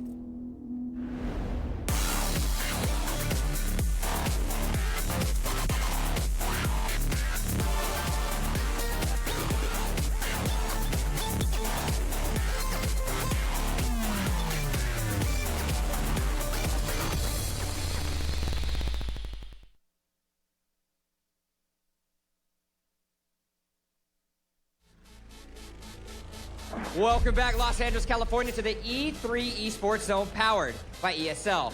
You've seen all sorts of Quake Champions action today, but there is plenty more in store throughout the rest of the year. Earlier, you heard the announcement for the Quake World Championship. $1 million are on the line. You want to tell us a little bit more about that? Absolutely. This is the biggest Quake tournament in history. We're going to be kicking that off June 29th. We'll have a Thursday through Sunday programming, and that'll be running for 4 weeks. The top players who qualify will qualify for the regional finals in their region, and then the top players from the regional finals will qualify to QuakeCon to compete for $1 million. $1 million. It's a heck of a lot of money. Now, QuakeCon, it's been around a little while. I don't know if you know this. It's definitely been around a while, and it is just the culmination of not only Quake as just the original esport, but esports and the passion that the industry brings. What is it for you, being in the industry, being in Quake as long as you have, and having something this big coming to QuakeCon? Yeah, it's very exciting. This is our 21st QuakeCon, and QuakeCon has always been that grassroots, for the gamers, for our fans convention. We love it, and to have the biggest Quake prize in 21 years is amazing. Yeah, it's definitely something that sets the new standard. Obviously, year to year, major to major for every other esport, it's definitely pushing things ahead. And when you can bring something as phenomenal as Quake, as high-paced, as instantaneous reaction as an esport like that, it definitely adds an extra level to things, without a doubt. Yes. Now, with that being said, I do have to ask you, where can people sign up for this? How can they get involved? Is it already decided? What can they do? Absolutely. Just go to Quake.com, it'll guide you right to where you need to be. Super simple, super easy. Quake.com. You can find out information on how you can enter, on how you can get a team together. So start rounding up your friends, start rounding up your teammates. Maybe get your mom or your dad to come coach or something like that. Anything is possible here with the Quake World Champions. As we said, $1 million are on the line. But we're about to get away with some final show matches for the rest of the day. Let's kick it to the casters to get things going. All right, thank you very much. And now it is time to go back to the old classics. It's going to be going back to duel here now, back to our 1v1 format to finish off the day. And what a match we do have. It is going to be Rafa going up against Dahang in a best of 5. This is going to be a great match. Actually, as we saw earlier, Dahang was like hitting some amazing shots. Rafa's obviously the current champ, but that's a different game. You know, it's a slightly different Quake. You know, it's a new game. I think, like I said earlier, in Duel, I really feel like mistakes are very punishing. If you make a mistake, you either end up fragged or very low and running for your life. So who makes the correct decisions in this game will be the victor. You know, timing items, all that, that's all the fundamentals. And, you know, once you get at this level where these guys are at, there's other micro decisions that really make the difference. And I can't stress it enough, how much decision making is going to impact these games. But if I have to pick a winner, I got to go with with Rafa, who's probably my favorite player right now and current champ. So. All right, well, we'll have to see as it's time now to take a look at our players as they are warming up on the stage, getting ready to jump into this matchup now. And what an intense one it will be. Let's see them getting ready. Actually, no, it's going to be ID versus AZK apparently. Apparently so. I was getting ready for the other one. That's my bad. But AZK going up against ID, still a good match, of course. We saw AZK before, and we saw, again, some of the adjustments that he's needed to make. But he also has had his moments, of course, during the sacrifice portion of today that we were seeing him kind of go off in a lot of those team matches there. And he's going to be going up against ID, who also lost the match earlier in that duel format. I believe he played Rafa first on the stream and ended up dropping that match. Yeah, we've seen some strong play from all of these guys at various points today. I'm kind of curious who wins this game. I think, you know, AZK kind of comes from other genres of FPS, and he's kind of spreading his Quake wings, so to speak. So I'm curious. I know ID's he's a long-time Quake player. He's been around. This is an interesting match. I really couldn't say who I think would top this. Who's gonna come out on top here? I really can't say. I really don't. I'm trying to think about it, and I can't give you a good answer. Well, we are just going to have to essentially just wait and see when we jump into it. Now, of course, for those of you guys that have not seen a whole lot of Quake Champions just yet and are unfamiliar with this newer duel format or don't know what it is, well, it is straight up 1v1 going into it, but it works on a system of picks. So these players are each going to pick 3 champions in a draft phase, sort of no bans or anything like that, just picking in between them. It is split up a little bit, so you can attempt to do a few counter picks, but once you get in game, those are your 3 champions, and you only have them for 1 life each per round. You have to fight through your entire roster, and if one champion dies, you cannot repick that again for the rest of the round. And it works on a series of 3 rounds. The first player to take 2 of those rounds will win the match. Correct. I'm really curious to see who jumps on who first, gets that first frag. It's always been critical in Duel. Whoever can establish that initial control, get that first frag, and really put the pressure on somebody. Because once you get a frag and you get your momentum going, you can really just be flying around the map, and you just can kind of keep constant pressure on your opponent. If you can do that and keep them on their heels, you're probably going to win that game. That was one of the things we saw from AZK, is just how fast he was able to move with some of his champion picks, specifically on the Anarchy. We saw some good stuff back over in the Sacrifice games. We'll have to see if any of that ends up translating. And we do see the Visor pick too, which is one of his benefits, just how fast Visor as a champion can move across the map here. Meanwhile, over on ID's side, he's gone for a pretty standard setup there. He's got the new champion Blaskovich, which we're also going to actually end up seeing AZK pick at the end there too, along with the Ranger, and then having that tanky champion there, Clutch, the robot, which is going to help him out and, you know, surviving a little bit more of an open battle if he needs that capability. Yeah, I think the Clutch will come in handy if for whatever reason he falls early and gives up that first frag. I think that would probably be, I'm guessing, I think that'll be his second pick of a champion in case he gives up a frag. Like I said, the shield up, big health and armor stack initially. It's really hard to rush a Clutch and spawn frag him. Yeah, it helps. It's going to help, yeah, like you said, with the spawn frag, being able to sort of counteract that, giving yourself the extra health and initial armor spawn and whatnot, gives you that capability to sort of solidify yourself a bit before you get back into a fight there. And then in the actual open 1v1 of it, gives you that slight advantage too, assuming you're able to control the spawns. But let's get into it. It's time to jump into this match as AZK is going to start himself off with the spawn. back over by the Mega Health, whereas ID will take the control of the full armor kit. He's already been able to read into AZK. That first missed rail, though, is going to cost him a little bit. Gives away his position. He's got to go scrambling, looking for a better one, as he does not want to fight in an open battle downstairs. AZK spotting his opponent right up close. The spit immediately moving back out from the Sorlag now, as that's going to be AZK's first pick. It hit onto ID, but AZK does not want to go back in directly to challenge that, so he lets ID escape to recover. This is going to be an interesting play here because both items are up at roughly the same time. Looks like AZK is getting that heavy armor there. The Mega Health is definitely up right now, so that was actually a critical fight. He's going to be coming for it hard. No, he's going to go for it. Yeah, and ID just steals it away, no problems at all. Even going back in to take the normal armor, and he can hop right back out, just crouching in, keeping himself quiet. But oh, nicely read. AZK sees that, knows it's happening now, but he's got to look for a path out of here. He's got to be finding himself in a pretty rough spot in terms of his HP here now. And there you go. There's the first kill. And it comes out from ID, from Liquid here, taking out AZK. From that last fight, too, the double rail and then the rocket that he ran into already hit his health down so low, and then just needed those 1 or 2 shots to finish things off. Well, AZK is going to be in a little bit of a bind here because the heavy armor and the Mega Health now are separated by a decent amount of times where you can run back and forth and run both the items, as you're going to see right here. AZK, oh, looks like ID is having a slight issue with his mouse that I'm sure we're going to look to get fixed in a moment here. So, okay, looks like it was fixed. So I guess we'll just resume. And there was some good sportsmanship there. He, didn't shoot at the guy when he was having a technical problem. All right, so back into the fight, right up front and center, but we still end up seeing AZK get that kill there. So trading it back now, and these players will end up 1 for 1, leaving 2 champions alive for each player to pick from now. Now again, it's kind of that same scenario where you don't really, oh, great rail. You don't want to be in the situation where they're running both items, and he's going to have to scrounge for these the light armors, basically, to try to get something. That was a very dangerous, aggressive move he just did. That would have been a rough rail if it hit on ID there. He would have had to bail out. Regardless, ID's taking the passive route to this one anyway. He's going to wrap around, go for this light armor spawn up here in the open, though. He's got to be careful. Nice rocket, but opponent's able to hop over that AZK, doing a nice job of getting out of the way of these. And at the same time, ID unfortunately losing most of his armor from getting hit by that. The auto regen helping him out a bit here, but that rail almost finished him off and brought it down to a 2v1 with an advantage to AZK.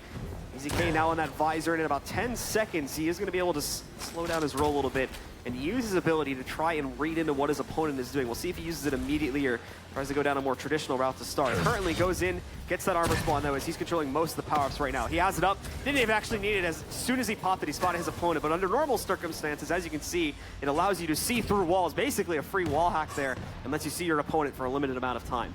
Some great rails there by ID to keep him off of him. Again, that's kind of a mistake by AZK. He was a little too confident with his stack. Tried to strafe jump straight in and ate 2 rails. Look at this from ID moving in. He's got the Blazkowicz active, so he's going to be able to push forward, takes down AZK with the double lightning gun, and now is going to look to close out as he pushes forward, steals that armor pickup away from AZK on spawn, and now he's down as this last champion. Blazkowicz versus Blazkowicz, and it should be noted too, with only 1 minute and 20 seconds left on the clock here, AZK needs to get at least 1 kill to take this over into sudden death. Otherwise, he can just win this one out by default, as he does have a man up on his opponent currently. There's the double, but look at that, nicely denied by ID, as he has a perfect rocket shot to close out, counters out the dual wield, and wins the first round. Yeah, I pretty much saw that frag coming about 5 seconds or so before it happened. He was really doing good about stopping. This is when sound cues come into play. Heard his opponent going, knew he was going through the teleporter, and just waited patiently. Fight right at the start here, sort of like coming out again from AZK, and he is able to get that kill, as unfortunately the Ranger just had nothing stacked up for ID there, so he ends up in a battle that he definitely didn't really have a choice to take, but unfortunately he ended up having to take right at the start there, and so he'll lose his first champion right and early, just a few seconds into the round. That's a rough start. That's a rough start for any duel. So now he's working from the back for the rest of this. Oh, that's going to hurt now. ID trading it though, sneaks up on his opponent, gets the double lightning gun kill, and now we're even again, back down to a 2v2. Nice quick recovery from ID, and he's managed to bring it back down into a much more even fight. Yeah, that lightning gun kill with the double lightning gun, it just melted AZK. He had no chance. Also got rid of the Sorlag there, so he doesn't have that extra sort of tanky character to play off of anymore here now. And ID having some good control over the rail spawn there, trying to chase his opponent down. Might have proved a little bit more appropriate for that peak, but nonetheless, he's got him on lock, and he has AZK under very good control right now. The rail shot hitting, AZK extremely low, and the double rail to finish it off as well. That's another frag for ID. Just one more to go, and he'll immediately win this map. Yeah, I thought that was a little careless by AZK, leaving himself out in the open like that. I know he wanted the railgun, but you got to recognize when your opponent has a railgun sitting there at rocket launcher like that shooting aim. He's trying to fight. The problem is now he's going up against the double lightning gun from the Blazkowicz spawn. Doesn't matter, though, as he's able to hold on and takes down AZK 2-0, claiming control of this map. Yeah, a little. I understand what he was going for, especially because the double lightning gun is so devastating. But again, the heavy armor was up. His opponent was fully stacked. Maybe might want to rethink that engagement and save that ability for a better situation or even better position, because he really had to kind of move forward at him, and there wasn't really much he could do right there. Eating a lot of those rockets as well, it seemed like when he did get close up there, often ended up fighting with the double lightning gun in a very close quarters area, so there wasn't a lot of room for him to try and dodge those rockets. So just got knocked out time and time again got denied at least 2 or 3 times in attempting to do that. And it was just like a last-ditched effort that never really worked out.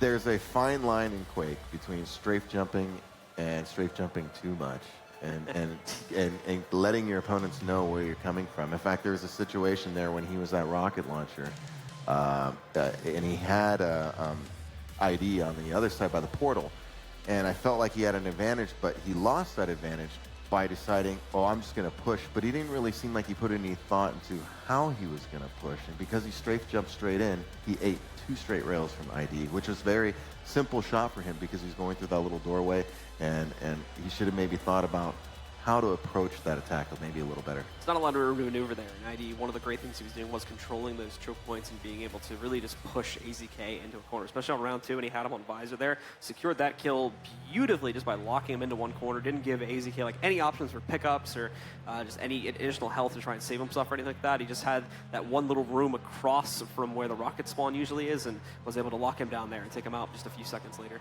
Yes, and even you got to give ID a lot of credit there for he had a horrible start in that second round. Died right away, lost the champion. He got a Sorlag running around. Who knows how much health is left? He turned that around really quickly, and next thing you know, AZK was on his heels. Yeah, so AZK unfortunately dropping control of that first map. I think we're going to have at least one more match here between these 2 players. We'll be jumping into that hopefully in just a few moments as we are working to get things set up there. But the action continues, and we've already seen it just amongst these pros, even with only just a couple of weeks or months, depending on how you want to weigh it there, of practice so far in this version of Quake. We're already showing up with some very impressive plays, both here in Duel and back in Sacrifice as well. Absolutely.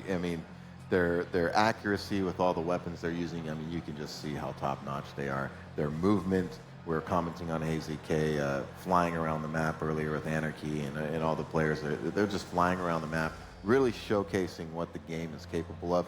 And I firmly believe Quake is a game that we've yet to see the ceiling, the skill ceiling. It's always raising, the bar is always being raised. So I think we're going to see, this is only the beginning. I really think some people are going to come out with some inventive strategies. So I'm really curious to see what these young players do.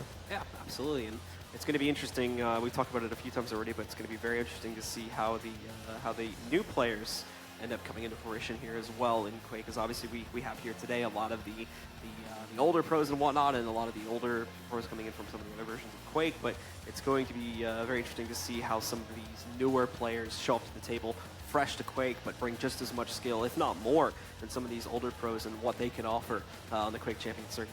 Definitely. I think anybody who has a good competitive attitude will love this game. It really is.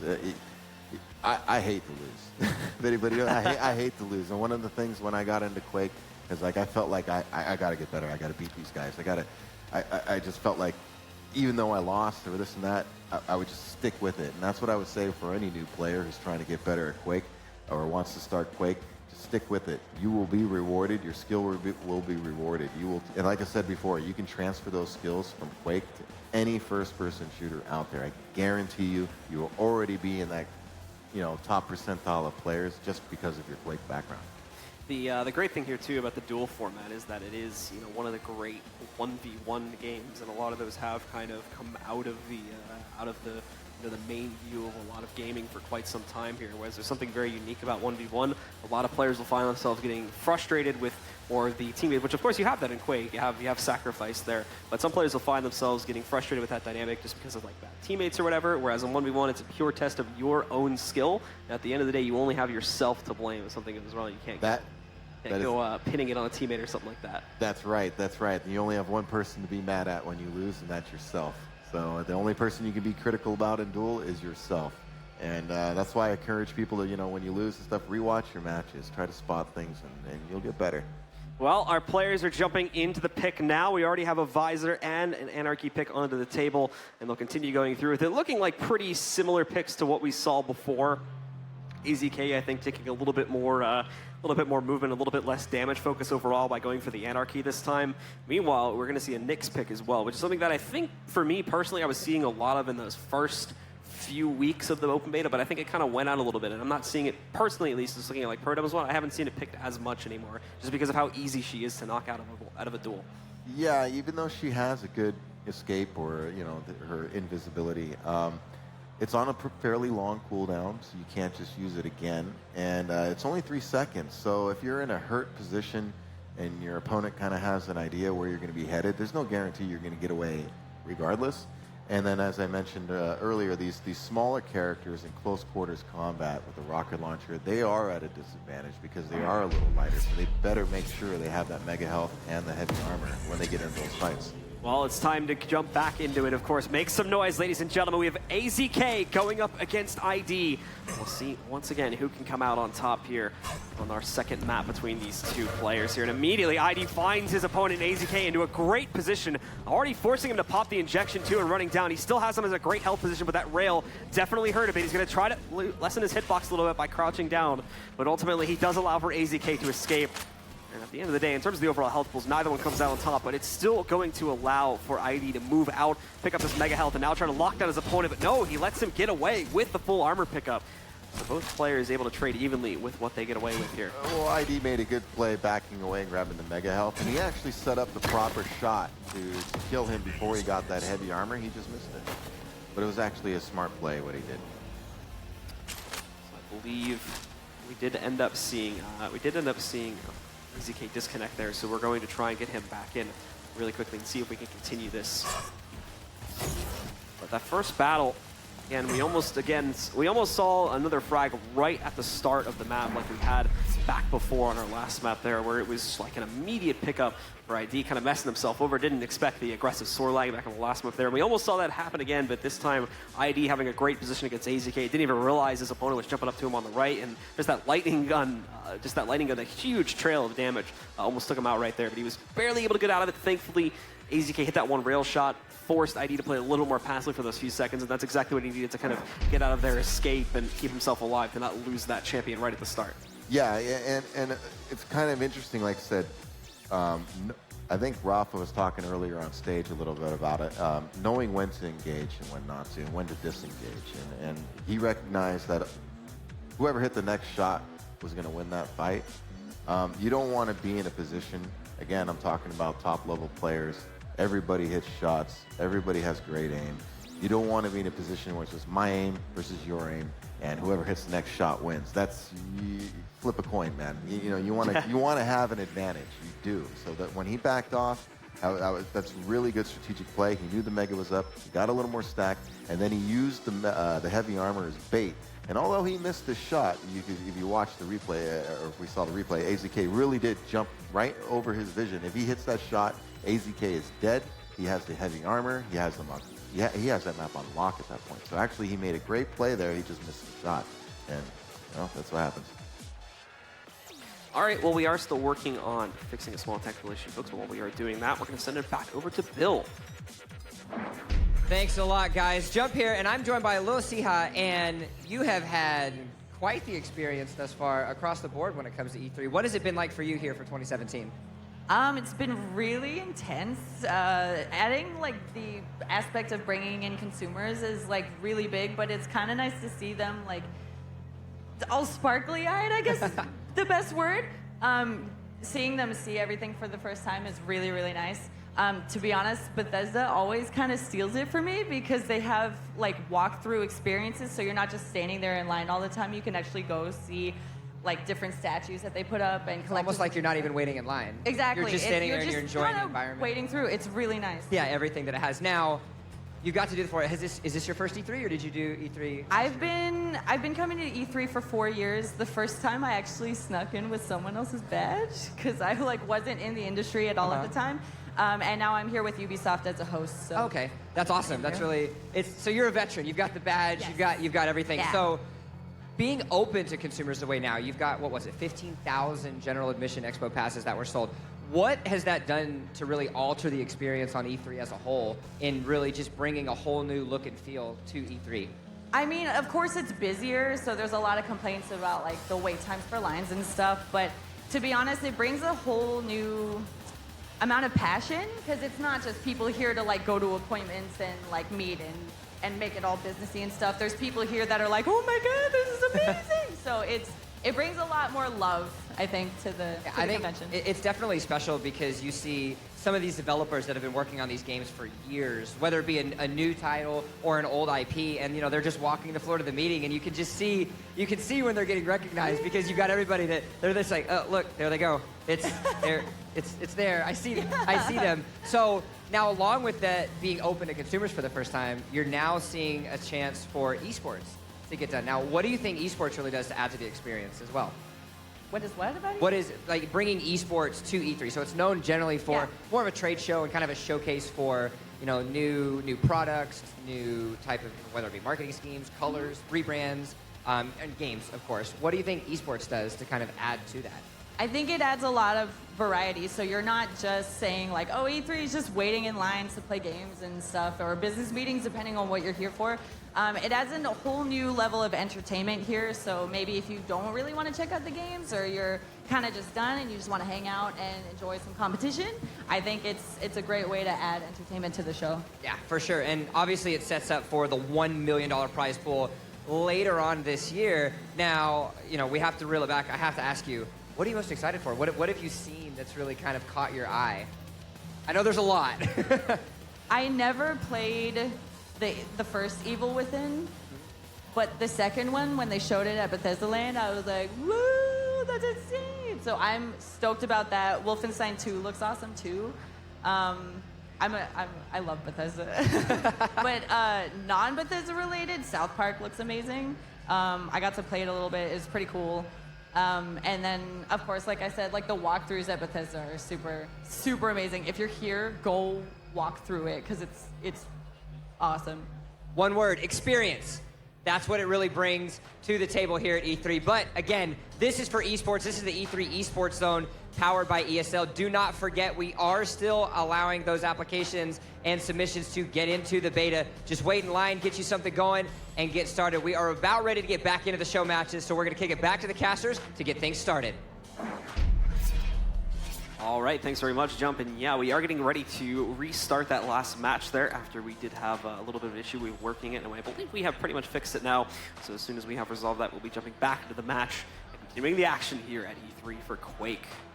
Always good to see that. Yeah, I'm looking forward to them resuming. It seemed like ID had a little bit of an edge to me just on the early action. Definitely looking like he's the favorite so far based on seeing the play go up. Yeah, it seemed like, and AZK is a solid player, but it seemed like ID was making some solid decisions. So I think as this carries on, I think he might be proved to be the victor here, but let's wait and see. Like I said, anything can happen in these duels. That's what I love about him. Simple mistake, something goes wrong, you can quickly go from, oh, I'm up 2-0 to now it's 2-2 and I'm on my last, I'm on my last champion. So I think it's intense. So they do their picks really quickly. I'm pretty sure they repicked essentially all of the same champions there, so they're going to end up on a relatively similar fight. However, the map's now going to be a little bit different, as you saw. Yeah, see, they switched to Blood Run this time, which is an interesting map. A lot of tournament play, it's been played a lot. But like I said, they've made some changes. I'm curious to see, like I said, how these pros utilize those changes, especially with the different avenues to attack Mega Health. The new jump pad underneath in the rail area, and of course, the Tri-Bolt. Absolutely, the Tri-Bolt, which we've already seen some creative uses for that across the internet and whatnot that people have been able to develop. Nice little rocket jumps with it. Is obviously it's a little bit more difficult to jump due to the triple explosion, but if you can weigh it out properly, there's a few creative things you get to try and use with that one here. And we are going live with it, so let's jump back into it. It's ID versus AZK. ID already claiming control of a first map here, and AZK finding himself, well, finds his opponent, I should say, down the hallway, but chooses not to continue taking that battle right now. Just barely hops out of the way of a rail shot. Could have done some pretty serious damage if he stayed in the way of that for a little bit longer here. Now he ends up on the low ground here. ID continues to hunt him, anticipates him coming in from up top, and nicely done, reads directly into that. A rail shot moves in. It's up quite a bit of AZK's armor. Now he's going to try to jump back out. He hits the rail shot in his own regard here. Now he's going to go for the full armor pickup here, and now just try to continue going for this fight. Unfortunately, they eat through that armor really quickly with his own rocket. So ID's managed to put AZK on the ropes a little bit, but he's also relatively low. He's got that mega health pickup though, so he's going to go for it. And now with him having AZK solo, AZK, I don't even know if he realized he got that mega health pickup, so he may not want to try to go for this fight himself. ID definitely has a little bit of an advantage to play off of here, but a slight awkward exchange as both of them peek into each other with neither one committing towards it.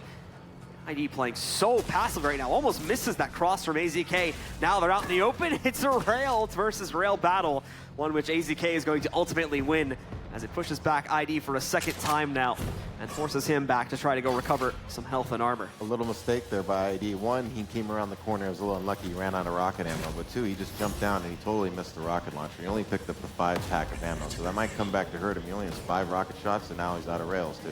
I don't think he realized it until just now either, so that realization's only going to come back in. Thankfully, he's right next to the rail spawn, so not too big of a deal. Just need to try and find himself a little bit more ammunition to try and play off of the map. ID on top here, still trying to wait passively for his opponent to push into him.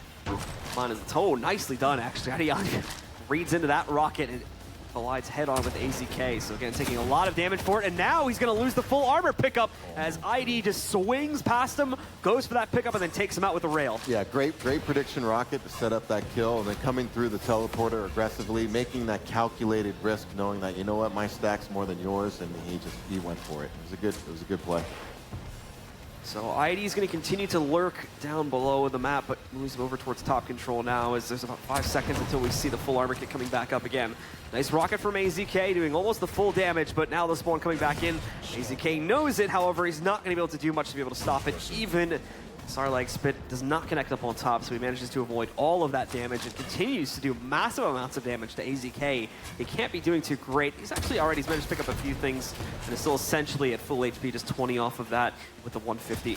Bonusing 20 is not going to be too huge of a deal. Another battle going back out. He's got to be careful. Gets that armor pickup, but it's quickly gone. However, he's able to finalize the kill with a quick switch over to the lightning gun.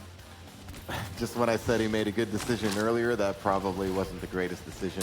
Could have probably looked to use that mega health as an ambush point, just shoot at it, and not really go into that tunnel, because you don't have a lot of room to maneuver. Nicely done as well with the Starlight Spit. Gets right up in the face of the clutch, destroys his health pool with the spit, and then waits for the shield to fade to finish him off with the rockets. Beautifully done to pick up that second kill from AZK, and now it's 2v1 in his favor. Just like I was saying, look how quickly things turned around here. It looked like ID was firmly in control. AZK is going to fight his opponent here. He's only got that nail gun to play with, so he's definitely going to win out in terms of the damage battle there. ID so passively leaping around this map. Thankfully, he's got that double health pickup right next to him, so it is going to put him back up to full. Armor is still missing quite a bit here, though, for ID's last champion over on the Ranger there. Now, we are going to see AZK leaping down. The problem is, though, he's going up against that lightning gun, and it's going to slow him if he tries to go directly against it. He ends up taking way more damage than he dishes out from that fight and has to bail out to try and go recover some of his own pickups now. Yeah, again, running in straight lines. At these, you can't do that, and he just ran into a lightning gun stream. So we do see ID moving back in to claim another kill, so this goes down 1v1 now. Another nice combo kill from ID. He's still down at 27 HP. He's got plenty of armor, but that low health is definitely going to hurt if he's not careful about it, just like that. Down to 2 HP now with the armor. Got a little greedy there, I think. You know, he had a little low health. Probably would have been better served just taking a different angle. Go get some health and come back from another angle. Next kill is going to win this round now with only 25 seconds remaining. Should go all the way to the kill, but AZK finds a stroke of luck right in his face. His opponent pushes into him and he connects the rail. Tries to trade back a little bit of that damage with the orb, but unfortunately does not pay off. However, AZK is able to lock ID into a corner position, and one single rocket will do the job as he claims round number 1 here on Blood Run. Very close round, very close round. Like I said, ID kind of made a mistake there, gave AZK some momentum. And then again, even at the end, I thought that was a mistake falling down there with Railgun. He didn't really have a lot of weapon arsenals. Just he was in a bad spot. So ID to start off this round here is, again, he goes scavenging, trying to get the best weapon kit along with that mega health. Succeeded, and now is just going to quietly lurk around as he tries to hunt down exactly where K is positioned at. And just eats a rail right at the start, too. You'll note he's gone for the clutch pick first this time, so he does have way more health to work with here and can take much more of direct combat than his opponent can just on the Ranger, which is working off a much more normal amount of health. Tries to get that shield up, but as you saw, the Dire Orb came in and just completely denied the attempt from the clutch to stay alive. Excellent Dire Orb right there. Wow, that was amazing. And then the spawn frag to follow it up. Wow. He's already got the second kill. Yeah, ID is on his heels right now. Visor stays alive for a good, 10 seconds before just being destroyed by AZK, and now he just has to... This has essentially got this map in the bag at this point, as he's already up by 1 round. He has a 2-life lead against ID currently. ID would have to 1v3 AZK to be able to win this. Nice shots on the rocket, gets the airborne, and now dodges away with his own Dire Orb there, and then is able to finish off AZK. So there's the first one. 2 more to go to complete this comeback and take us to a 3rd round. And that's when being a great player doesn't hurt. What a great mid-air rocket you hit it with. That set it up so beautifully, too. The rest of their shots were easy pickings here, but now he's a little bit in trouble. Has to stay alive, but no, can't do it. So he goes down to the bleed there. And with the results of that, it is going to be AZK that takes control of this second map. I'm a little surprised, especially the way it started. I thought ID was on his way to victory, but there was that turnaround. AZK got control. And then even still, he had that nice mid-air rocket, finished him off. He had control again, but man, AZK was just keeping some pressure on him, hit some good shots of his own.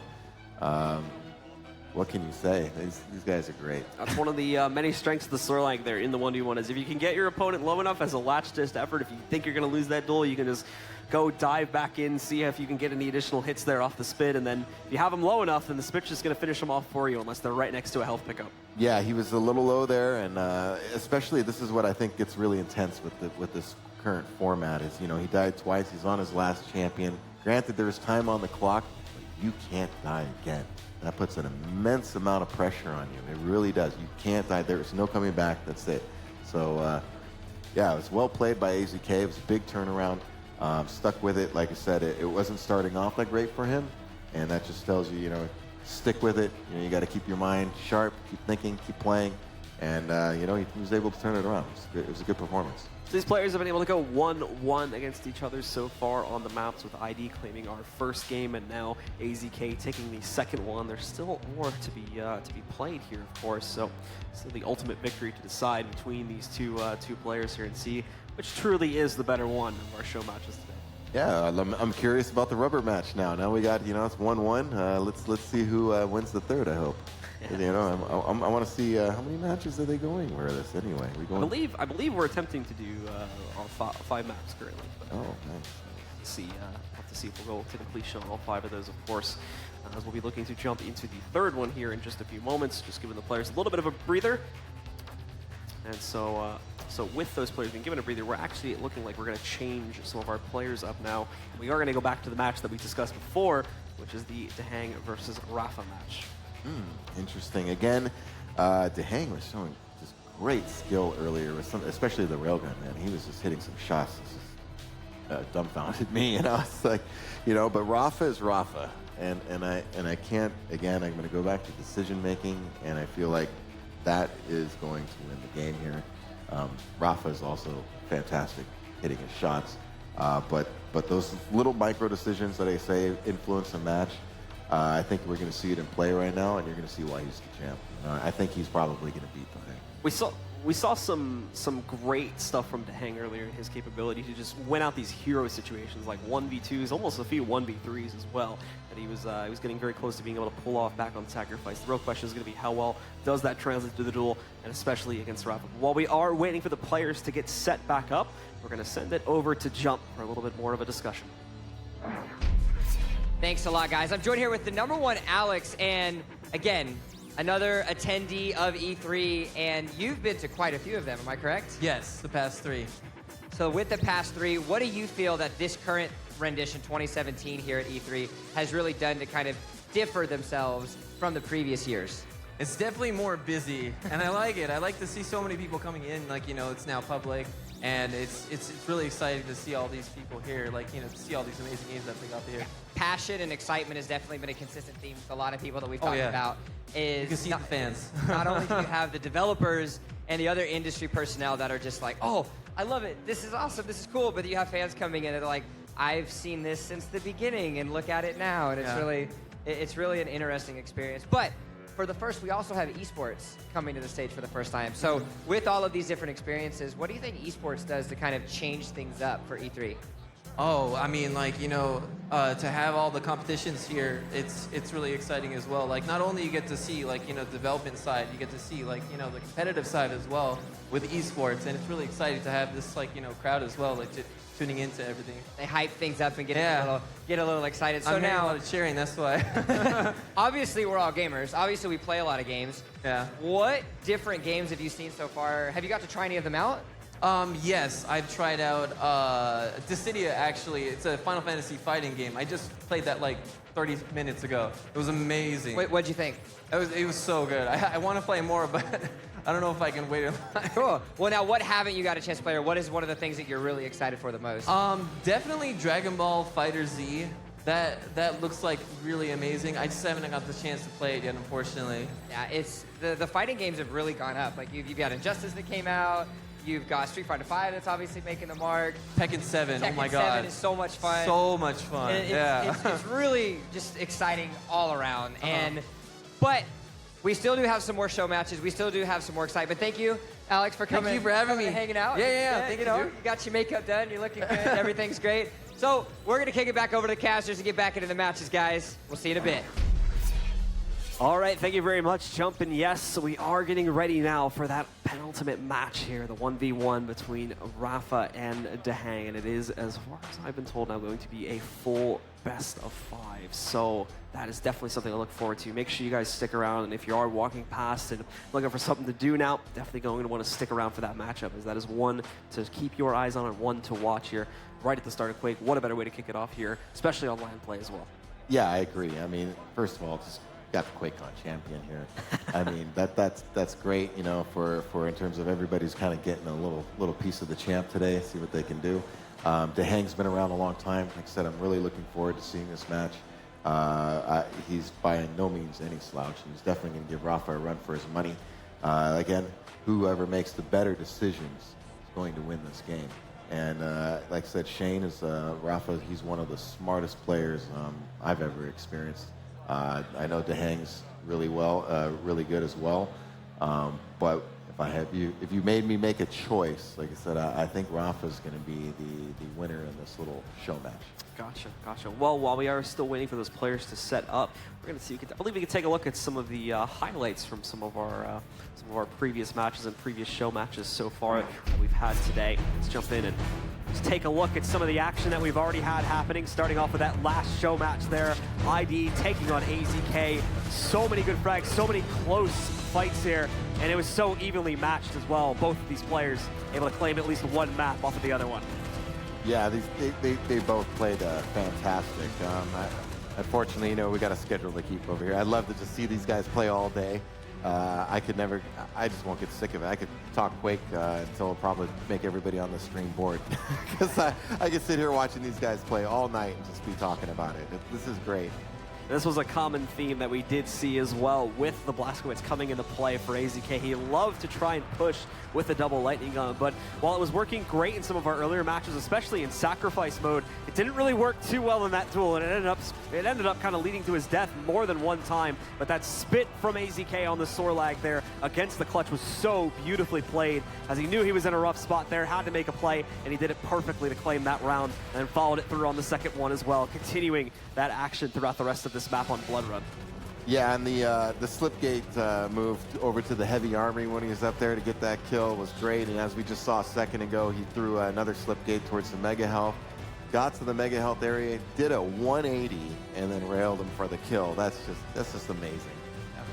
And this is just, again, like we said before, a series of show matches. There's plenty more intense and Probably quite a bit better action that's going to be coming up too with the Quake World Championship that's going to be happening, of course. The qualification for that starting in just a few weeks, and you guys can go head over to the ESL website to find more information on that. But now we do have our players getting ready, so let's take a look at them and once again see how they're faring up for this matchup here. Definitely one I think a lot of people are going to be excited to see.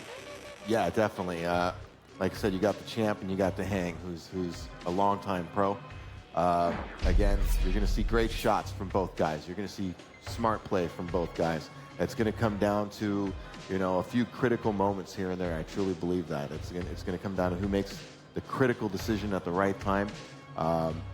That's the person who's going to win these matches. Like, Duel, it really is an ultimate test of not just your ability to control the mouse, your player, move around the map, but also your mind. Keep yourself calm, to make the proper decisions, not get yourself too hyped up, but you don't want to be too low either. It's almost like you almost got to get in a zen kind of state to really dominate a duel. Rafa looking incredibly calm over there. See that? Just pondering life in the universe, as it would seem, over there on his desk. So. Well, I think being a multiple QuakeCon champion probably adds a nice quiet confidence to what he's, how he feels. But I agree, but I think he probably has a good way of keeping himself calm for these type of matches, because there can get pressure in the build-up. Even though this is a show match, there's no money on the line. He's still on the big stage. Everybody's watching. Everybody knows he's the champ. So he's got a rep to uphold right now. So that the pressure's on Rafa a little bit. Yeah, absolutely. He's got to uphold the title, especially at the Quake World Championships themselves, is where he's definitely going to be looking to withhold it. Not only being the champion of one of the last versions of an older version of Quake, but also being able to be the first champion of a new version of Quake. That would be definitely a very prestigious legacy if he would be able to do that and follow through. Absolutely. Transitioning from one Quake to another, although Quake is Quake, there's always been little subtle differences and things you have to get used to with the new game. I transitioned from Quake 2 to Quake 3 as an example. It wasn't just an overnight thing. And also not to mention Shane, Rafa, he's going to have a big target on his back. There's going to be a lot of players gunning for him at QuakeCon. So every match he goes into, people are going to be giving him their best. They know he's the champ, and they're going to give it all they got. All right, well, it's time for the picks here now. So far, double Nyx picks right at the start here. So neither of these players really feeling their ability to try and work with this very squishy and oftentimes very risky champion. Rafa with a much more normal pick for his second one, going with the Sorlite. We saw how well AZK was able to utilize it in the last layer, and how effective that spit can be if you get yourself into a good position, and just how much damage it can do. And for his third and final champion, he ends up going over to the Scale Bearer. So quite a tanky loadout with the exception of the Nyx. I was about to comment on that. You can see the difference between their two picks, and I think maybe Rafa's looking to counter that Nyx and even the Ranger a little bit, because they're smaller classes, right? You got Spit, you got Scale Bearer. Maybe he's looking to push him around a little bit with those tanks. Yeah, maybe. So we're going to have to see. I think now, if I recall correctly, as far as this map is concerned, this is one of the newer maps going back in the Corrupted Keep here, and at least for this version of it. We did see Rafa being able to play this at least once so far, when he was playing against the Joes a little bit earlier today. But for Dahong, again, at least as far as this version is concerned, I'm not sure how much time he's had to actually hop around and see how this map plays out. So this will be interesting to see how things work out for him. Yeah, those little things definitely make a difference, even just playing the map once compared to somebody not playing it at all. We'll see what happens, though. So we are going to be jumping into the duel now as it's gone live, and a very aggressive Dahong is continuing to try and chase down Rafa. Both have gone with their Nyx spawns right at the start of this map, and you could just see that Dahong wanted that kill so early on. I don't know exactly how low he managed to bring Rafa to, but I'd have been close to want to chase the kill that aggressively. Just trying to get on him early. With both of these players starting off on Nyx as well, that is going to make the Mega Health and the full armor pickup that much more important too, as it gives you such a huge boost. Whereas otherwise, if you have no armor at all specifically, you can get just one shot by a rail if you find yourself in a poor position. So you need to be very, very careful about the way that plays out. And now, I believe both players are going to end up being equipped with that. Having to try and go for a fight. Rafa. That was a mistake there by the Hang. He had the timing on that earlier. I don't know why he wasn't back there to challenge. So they're just going to end up having to trade out, respectively, in terms of what they get on their pickups.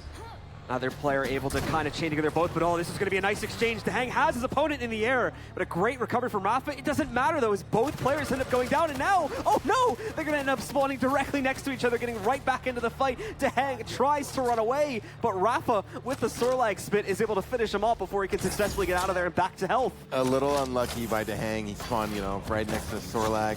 Probably should have just tried to run as best as he could. Oh, nice recovery though. Came back with the DJ ability. Oh, this is going to get interesting right now. Yeah. So brings it down to a 1v1, and oh no, here comes the charge. So he's got to be careful about this. He is getting the passive regen, which is keeping him in it a little bit, but ultimately he's going to pick up that kill at the end of it and claim round number 1 for himself. Wow, that was a quick round. It just seemed like it just snowballed. Once we got past the next phase of that one, things just went incredibly quickly, and we saw the last 3 to 4 kills happen within just a few seconds. 30-second to minute process overall there. So the action varied in terms of its length, but for that round, things went relatively quick. Both of these players are going to be back on to Nyx, however, to start this one off. A little bit of a rocket hit there from Dehang as he tries to chase down Rafa and tries to read into his pathing here, but unfortunately he's not able to get a huge amount of damage. At the end of the day, it's relatively negligible, and Rafa can just get these small pickups. And I don't know, Dehang seems pretty familiar with the map. Maybe these guys have had a chance back in the practice area, because they seem like they know where they're going. A little bit of room to play around here. I think we had Rafa commenting on it about this is a much smaller map compared to some of the other ones in the pool, and you can definitely see that here now. A lot of very tight corners, not a whole lot of open spaces to play with, so you got to be careful around your corners. We've already seen this a few times where players have just run into each other and have had to fight super close range as a result of that. Yeah, I think maybe that's a little unfamiliarity, right? This is a new map. Sound cues, you're still getting adjusted where the sounds are coming from and what different angles you can be shot or what are the best avenues of attack. So I think you're seeing a little bit of that new map kind of jitters. Both of these players getting hit relatively heavily in that last engagement, so they are going to, for the most part, probably end up avoiding each other here. Full armor pickup does go over to Rafa, and he has the timing, too, to swing over to the Mega Health when it spawns in about 10 seconds. But he just got a surprise read over here onto Dehang, so we can lock him down. Knocks him down over onto the bone platform here. Now, just needs to get a few more hits to finish him off. Great rocket read from Dehang, though, and it pushes Rafa back to a position where he really can't punish Dehang all that much. But in the meantime, in trying to run away from that fight, he gave up the Mega Health spawn, and now that's gone over to Rafa again. Yeah, he did some good job, though. He dropped some rockets on him. Rafa's wasn't exactly in a great spot, but oh, what a rocket by Rafa right there. So that's going to give Rafa the early advantage so far in this one. And now they jump right back into the fight. Rafa's going to try to continue this, see if he can get himself his second currently on it. Oh, almost a cheeky gauntlet kill comes out from Dehang around the corner. But Rafa realizes that at the last second and steps back, saving his own life. And now he gets that Mega Health pickup, and he has to have his opponent so low. There you go, 2-0 right, actually no, 1-1 right at it, as we see these players trading blows from round to round. Yeah, that was, again, it kind of snowballed on Dehang there. Once he got that first frag, once Rafa got that first frag, Dehang really didn't get a chance to recover. I got to say, like, one of the things on a top level, you got to do a duel. You got to avoid spawn frags. Can't let that happen. Yeah, we've seen so many of those. It's like what most of this map has been, unfortunately, so far, as Dehang has been having a rough time avoiding that. Able to claim that first round, however, so still has that to work off of. Now, he just needs to make sure that they don't make that mistake again. And this time, he's taking a different route. Instead of going for the Nyx spawn to start off, he is going to take his Sorlag spawn right at the beginning instead. Yeah, I think a little tankier, and because especially if he's unfamiliar, right? So you're going to run, like you said, running into him at an unknown time. It could really hurt you as a small class. Good read, trying to play into that rocket there. Ends up firing a little bit too forward, though. Just hits himself with it. But still, double the health pool of his opponent overall, and then just trying to scavenge the armor to have a little bit more of that to work with so that he can fight an open battle against Dehang here and end up with the better odds. Rafa has gone for that pickup instead of taking the usual route of going for the Nyx pick now. But with good control across the map, and now finally going to leap into the battle. There's the spit. I don't think any of them actually hit directly head on, but should have gotten a little bit of the dot from it. Actually, no, none of that hit either. So he's got a low, but oh, just before he gets through the portal. Nicely shot from Dehang. He is able to take down Rafa and eliminate his Sorlag. Yeah, that was a very close fight. Rafa had the Mega Health time perfectly, so he picked it up in the middle of that fight. They traded some rockets. I don't think Dehang was in very great shape after that fight, even though he landed that kill. Oh, well, now Rafa sneaking around here, gets some good damage going with the lightning gun. He's to bring his opponent down much lower than that, though. We're going to knock off about half the HP on the Nyx as we're right back into that Nyx v Nyx fight. Rafa's going to waste no time leaping around here, too, trying to go for it. He's got the timing down perfectly. He's going to have this armor spawn in a second. And now he's got both working in his favor, too. So for Dehang, he's got to be really careful. Yeah, he has proper separation. You kind of want that 15-ish seconds between both items. Like I said, it gives you time to move between them. And if you need to take a longer route to maybe defend it and attack, it gives you that chance to do that. He manages to land a pretty decent hit from the rocket on Rafa, but however, Rafa was still able to move in and get himself the health pickup. So now he's trying to steal the armor at the very least, but just hiding down here, trying to get the stopwatch pickup. This is just not going to work, and he can't take that much damage on this character. And ultimately, he is just going to get pushed out from that position, and Rafa... Yeah, again, a little error there, miscalculation by Dehang, in my opinion. I mean, he didn't really have to stay and fight for that. He should have just been looking to land a rocket or something, put some damage on him while he picked up the armor and get out of there, have some kind of exit plan. Rafa moving quickly, trying to go for these pickups here now as he arms himself up a little bit better. Does not want to give Dehang the advantage anymore here. 2 minutes remaining as well, so this next kill, if they continue to play as passively as they are now, this next kill can prove to be incredibly crucial. Rafa's got himself the tank, though, so he's got to want to go for this fight. But with how small the map, he's got to be really careful about the way he moves around it, as he's going to give away his position so easily with even the slightest amount of noise. There we go, finds himself, puts Dehang, I should say, into a pretty poor position there, bringing him down to about 40 HP. Tries to trick with the Dire, but I believe Rafa should have been able to read into the noise and now for his opponent properly. He's armed up yet again, and now right into an open fight. Beautifully shot. Rafa dodges that first rocket and then lines up an immediate kill for the second one. So now he takes the champion advantage here going into Dehang's last champ. Yep, Dehang's in a bad spot now. Time's running out. He's got to really push. And he just immediately pops the dual wield, as you saw there, tries to take that fight, but he can't get it done. So Rafa is going to be able to claim that third and final round, and he'll win the map 2-1. Well played, well played. I thought Dehang kind of got a little too aggressive there at times. Could have maybe played a little more passive, as we were talking about. There were some times, like especially that last heavy armor when he really went in there, engaged. I thought Rafa had the good position. Rafa was stacked. He had him timed. He was kind of, it's almost like he forced that engagement a little prematurely. You know, maybe, like I said, put a little damage on him. Use the item as bait, you know, to land a rocket, maybe land a rocket rail combo, something to where that armor turns into, you know, you didn't really get anything out of it. If anything, it turns into a negative. You got to try to throw them off. Just jumping in there like that, the way he did, was playing right into Rafa's hands, I felt. Quite a few moments of almost, I hesitate to say desperation, I'm going to use the word right now, for desperation from Dehang, as he just had to try and get something going for himself, but ultimately he was completely outmatched by what Rafa had, both in terms of just, you know, like having the full armor pickup constantly, the mega health pickup constantly, and then just full weapons as well. Did not end up pairing too well there for Dehang. Yeah, and as when I pointed out earlier, as Rafa was running both items, you saw you had about 15 seconds between them both. You know, 30-second spawns. So it's basically perfectly split, which gave him time to run back and forth between the items, and it really put Dehang in a bad spot to where he has to kind of, you know, sneak around, take the smaller armors, and you're really going to be always at a disadvantage. That's why I made the point about trying to set up an ambush to try to even that score a little. Rafa had such great control over that for basically the entire course of that map as well, so it helped him out so much, especially considering the amount of Nyx v Nyx battles that we ended up seeing go through there. Just that makes that power all the more powerful, especially on a small arena like that where there really is nowhere to run, even if you pop that stealth. Yeah, actually, it's funny because they were both Nyx in that, the first round, and they killed each other in that hallway. Yeah. It was just, two good rockets as the Nyx, and down you go. That's why I was talking about close quarters combat. Not the strongest champion for that kind of thing, and they both paid the price. Yeah, and we saw that quite a few times. So maybe not the best champion to pick for that map in the future, but we'll have to see. We'll have to see if they choose to utilize that again in some of these future matchups, as you're going to be seeing a lot more of these guys competing once we get started on the road to the Quake World Championships, with those qualifiers coming up in just a few weeks. It's exciting. I'm curious to see who shows up to these qualifiers. Who's going to win. I'm hoping there's some new blood comes out of nowhere. I think, it's, like I said, it's an exciting time for Quake. I'm glad it's coming back, and I can't wait for QuakeCon. Absolutely. It's going to be awesome. Be sure you guys keep up with the action there and check that out.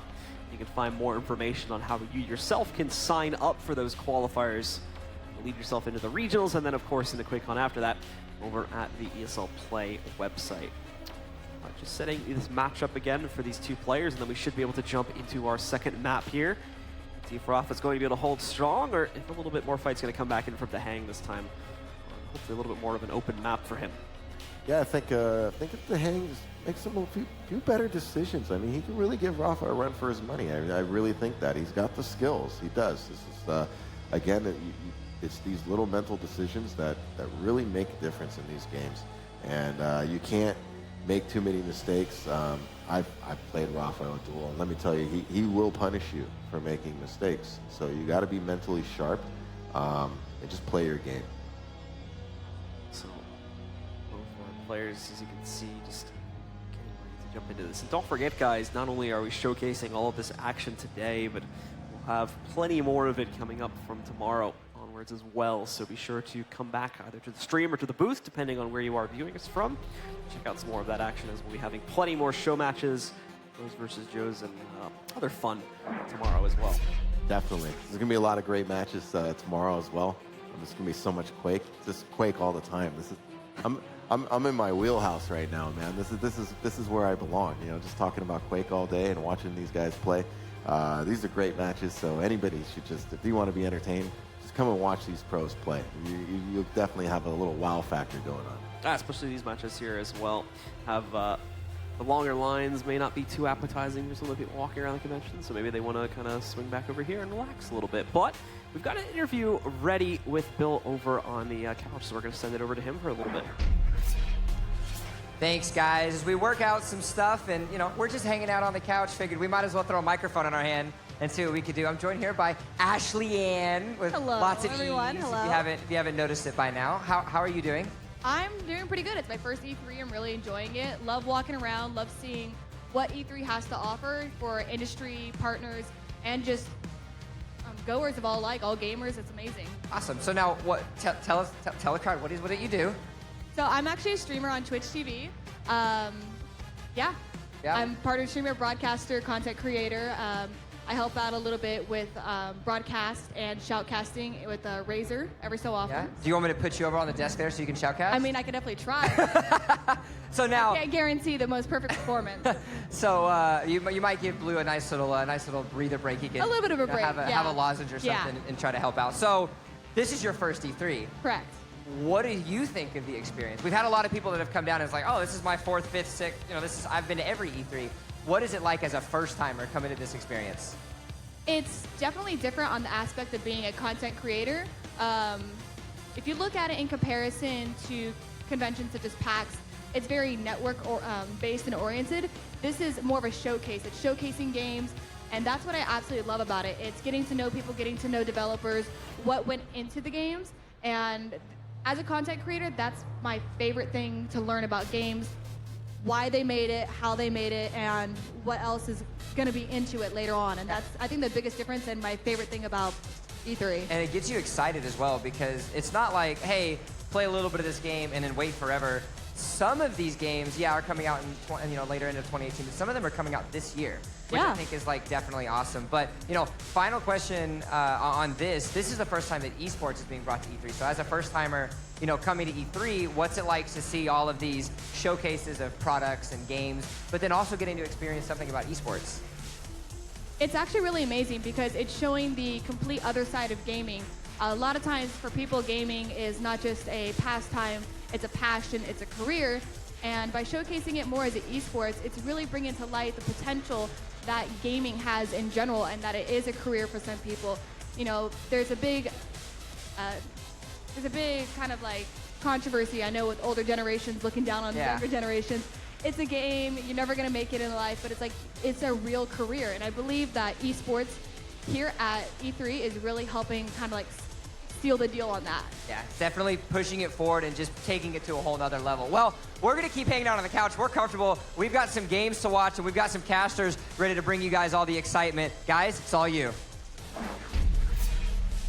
All right, thank you very much. And I believe it is almost time now to jump back into the arena between Rafa and Dehang. Rafa, of course, the current QuakeCon champion, going up against Dehang, one of our contenders here. Both of them from Team Liquid, of course. Both of them knowing each other quite well, I'd imagine, by this point. But now they must become enemies once again. They go back into a 1v1 duel here at Quake Champions. Yeah, there's no teammates in duel. This is where just for a few minutes, a few matches, you know, that's your mortal enemy right now. You can be friends after the match. Absolutely. It's pure skill. It's pure arena action. We should be jumping into it, like I said before, in just a moment here as we're going to set up the draft again and see if there's going to be any different picks this time, going into a different map, maybe a more familiar map for some of these players as well. As that last one we saw Dehang definitely probably had a little bit of practice, but overall the map only recently being put in. Definitely requiring a little bit more work for those players to truly master. We had quite a couple of awkward moments there due to the familiarity. Yeah, it seemed like when they ran into each other in that stairwell, it was a little unexpected for both of them. You know, and they probably don't have the practice. Like I said, the strategies and tactics will develop over time. So the certain routes you run to get to certain locations and what's efficient, what's not efficient, and when would you take this route over that route. All these things still need to kind of be discovered. Obviously, these guys are some of the best, so they're going to pick up on these things fast. But still, you could definitely tell there was some unfamiliarity with in that last match. Absolutely. So they'll be able to correct those issues this time, as we should be going into more familiar turf for both of these players, and hopefully we'll see Dehang getting a little bit more into the fight this time, and maybe his ability to actually take a map away from his opponent as well. It's definitely that's going to be one of his goals here, to be able to take one off of Rafa. Yeah, he could certainly do it. He's got the skills, like I said. He just needs to really focus on decision making. But you know, like I said, he's playing a very sharp player right now. That's why actually I consider Rafa my favorite Quake player to watch at this time, is because I get a joy watching these decisions he makes, and I find myself constantly nodding my head when I watch him play. It's like I'm like agreeing, like, wow, that's just really smart. And other times it's like he just surprises me with something he does, and I'm just like, I didn't even see that coming. And it's like, wow, that was a brilliant move. Absolutely. Well, it's looking like we are going into it now, so we'll have the champion selection coming back out as Dehang goes right back to the Knicks for that first pick, but also a Slash pick coming in there too now. Rafa.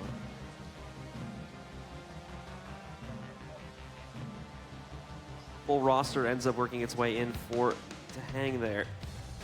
Ends up with a pretty balanced roster, I would say, overall here. Yeah, I think so. I think that's a pretty standard pick that he went with. Maybe Ranger instead of Visor. You could interchange. But yeah, that's definitely a pretty standard pick that I've seen in some duels. You could argue you could maybe pick Sorlag instead of Scale Bearer, but like I said, the combo of a light, medium, and heavy champion is pretty good. Yeah. Especially with the way that the last map played out there, with these players ending up kind of right next to each other a lot of the time. That's where maybe that Scale Bearer pick is going to be just right. Different map now, of course, but if they end up kind of right up in each other's faces more, then the Scale Bearer can show up and do a nice little boost of damage if he's able to bring the engagement that close for a second time and then just rush into his opponent. Absolutely, or even use it to escape from a spawn frag. I mean, that's like I said, the best players in duel, you'll notice that it's very difficult, one, to get that first initial kill, but spawn fragging them usually is very difficult. So we'll see how it goes here. Yeah, and now for Rafa, he is going to be starting off over here on a champion that we haven't seen a whole lot of today, but the battle already getting started, and well, for Dehang, he almost finds himself dead right at the beginning of that map there. Puts himself directly into a pretty poor position there. But for Rafa here, you can see he's able to glide around the map a lot more smoothly, and that is because of the passive ability on Slash, which lets him crouch, but while crouching, he still keeps his full speed. However, he can take much tighter corners than if he were playing any other champion here and having to do it normally, which would slow him down by quite a bit, but he's not. He doesn't take that penalty when he crouches and uses the slide ability that Slash has. Now, if you notice right there, he went challenged and tried to take a peek shot at Mega Health. The heavy armor was also up. He did that on purpose to split, again, what I was talking about, splitting the times between the two items. And now if he can secure a kill, so he's going to go for that Mega Health. If Dehang doesn't know he delayed that at all, he might be in a problem here. We might go check for the armor. See, he got the Mega Health. He's coming back. He's going to try to take this fight right up as well. I'm not sure if Dehang's even ready for this one now. Thankfully, he's lined up, a beautifully placed rail shot. Gets himself that combo kill. the rockets to propel the damage, and now he's going to try to spawn kill as well. Moving forward, locking his opponent down into a corner, but the lightning gun is actually doing quite a bit to him, and it pushes him back over towards the spawn of the full armor. Yeah, well-placed rocket as Rafa tried to push, knocked him off the ledge, and then follow-up rail, and he's done. Oh, another nice rail shot. Very long range, too. Didn't have to scope in for that one, so good early shots coming out from Dehang. Once again, brings his opponent down a little bit lower. Reading into it very well, too. He's going to get this pickup and then beautifully lines up the shot. Gets a second one, too. Massive damage going over onto that visor, and he's only got 11 HP left after that one now. Yeah, he's going a little Dehang on him like we saw earlier in some of those team matches. He's not missing. So Dehang definitely showing up for this second map now and has himself a nice advantage to play off of here. But Rafa's still going to look to recover, playing very cautiously right now around the map. They're just trying to read into all the moves from Dehang, but with Dehang having this much of a boost to both his health pool and his armor, he can take these fights without having to worry about it too much. He did just lose the full health pickup, so now he's got to be a bit careful because Rafa's even the scales a little bit here, but those rockets are doing so much damage. He's got to be careful about this one. He's going to get locked down on these steps, and there we go. Again, finds himself outmatched at the hands of Dehang, who's going to be able to find that second frag. Bad positioning there, and that certainly cost him. I thought maybe I know he didn't want to get hit with that rocket that he was shooting straight down towards the doorway, but he might have had to just accept that he's going to eat that or he's going to die. So, taking a little bit of a hit here, but he's down on the jump, and there's another rail shot. Rafa not even seeming to pay attention to that one as he just gets hit by it head on. So that's quite a bit of health that he's going to lose in the process, and now moving back in, trying to get back control of the spawn there. He did miss the Dire Orb push as he tried to go back into the hallway with it, and he succeeded in kind of escaping. So now gets himself into a somewhat better position, but going up is so dangerous now, especially with Dehang having his rail capabilities currently. Moves in and basically just gets a free hit as Rafa tries to go up the jump pad. Making a little miscalculation there, and earlier on when Dehang dropped down, I think he really fooled Rafa there because he used the double jump ability to stop going all the way up the pad, which threw Rafa's timing off. He thought he had time to make it all the way down that tunnel, and that's why he got shot in the back. Lines up another shot again. This time, though, it's a little bit off the mark, so it is going to miss. Again, Rafa is able to keep himself in this fight, but not for much longer. Rafa needs to start looking for some kills as time is becoming another factor here. With Dehang still on his first champion, Rafa needs to recover. He definitely needs to get a kill here soon. Try to get a spawn frag to even it up before sudden death. That's what he should be looking for. Dehang gonna be found down below here. Has to pop the stuff. Dehang just playing with the timer as well, as he knows he has that in his advantage. So he's gonna try to make a run for it, keeping himself in a good position. Only really gonna take a fight, I imagine, at this point in the match if he absolutely has to. So yeah, absolutely. Right now you have 2-0 lead, 40 seconds left. You're playing defensive. Just gonna sit back nice and patiently wait for Rafa to make a mistake and push into him where he can finalize on that third kill. Rafa almost succeeds in picking up the kill, but Dehang's gotta get running again, but he can't escape, and Rafa finally claims the first kill in this round, but now he's only got 26 seconds to get another one. This is where this is intense right now. That was a very aggressive move by him to get that frag, and now all he needs is one more, and we're in sudden death. Rafa going to continue to push forward. He knows he has him close, but he read into it incorrectly. Didn't spot him up on top, so he's going to continue to go back. He's locked onto him now, so he's going to go for this fight right up into his face. Tries to the Dire Orb to continue to force the fight. So low, but he gets that kill. And now bring it down to a 1v1 with only 4 seconds left. Wow, what an exciting match. This is intense. Here we go. Sudden death. I mean, this is as good as it gets right now in Quake. Rafa had to make that play, no choice but to continue fighting for it, and it just barely works out in his favor as he forces it down to the 1v1. So now we go to sudden death. The next kill will win the round. Little cat and mouse going on right now. Rafa so cautiously lines it up. Both hits connect. Both players are going to back away, giving their opponent room to recover from those rails. Yeah, both players I would expect, bad position down there. Oh no, Dehang is in such a poor spot right now. 66 HP, he's trying to sit back and wait for that armor to come back in, but ultimately, Rafa will win out there, and he'll take control of round one. What a great round that was. That was an awesome round. That was a pleasure to watch. Another amazing recovery from one of our players too. Rafa coming from the back, he was down 1v3, managed to pick up a kill at 30 seconds, and then just a few moments later, managed to pick up another one with only 4 seconds remaining. We didn't get that kill. Round would have ended in Dehang's favor, but he brought it down to the 1v1, got it to sudden death, and finished off that last frag. Nerves of steel, man. Let me tell you, the way he came back and got that last kill to force the sudden death was amazing. To play it nice and slow. Loves to hang out around this bridge by the rocket spawn. Yeah, it's certainly a good area to be in because you can kind of watch that mega, the heavy armor, and you can also take shots towards the rail. He's back over here onto the slash now. He's going to continue to wrap around the map here to try to get good control over the spawns. He did miss his opponent passing him a second ago, so we might find it surprising that Dahang is already going to be waiting down here, steals the full armor pickup, and dodges that rail shot. How is Dahang going to take this, though? Is he going to want to take the direct engagement now or try to wait this out a little bit? It seems like he's taking a more passive route. Tries to fight out against Rafa down below here inside of the pillar room, but Rafa's not too keen on taking that battle himself, it seems. So now he's going to slide back in. A nice slide indeed as he gets some good damage. The problem is, though, is he puts himself down below, so he has to use the trail just to get out and stay alive. He was fortunate to get out of that situation. Works out, though, as Dahang just kind of bite into it. So Dahang ends up backing up, not necessarily expecting to find Rafa right up on top here. Just thinking he was going to run the gauntlet down from below. But ultimately, Dahang still with great control over this matchup so far, gets himself the armor pickup. The Mega Hell's about to spawn in just a few moments, and he just pushed Rafa back down. He's got to continue hopping, though. The problem is going to take him in a direct fight. He doesn't have a lot of HP to work with, but still gets that kill. And now gets himself a great advantage to play off of here in round 2. I was about to say he was a little unlucky there. You know, he came up on Rafa from behind with his ability, and Rafa had no clue he was there, but he just happened to drop down out of his view. But he still took advantage of that high ground and got the kill. So Dahang continuing to fight off here. Not a lot of shots hitting head on, though, unfortunately, so not a massive amount of damage being done. And he's forced to give up control of the full armor spawn. And that's going to go into the hands of Rafa as he's now on to his second champion. The Visor pickup from him.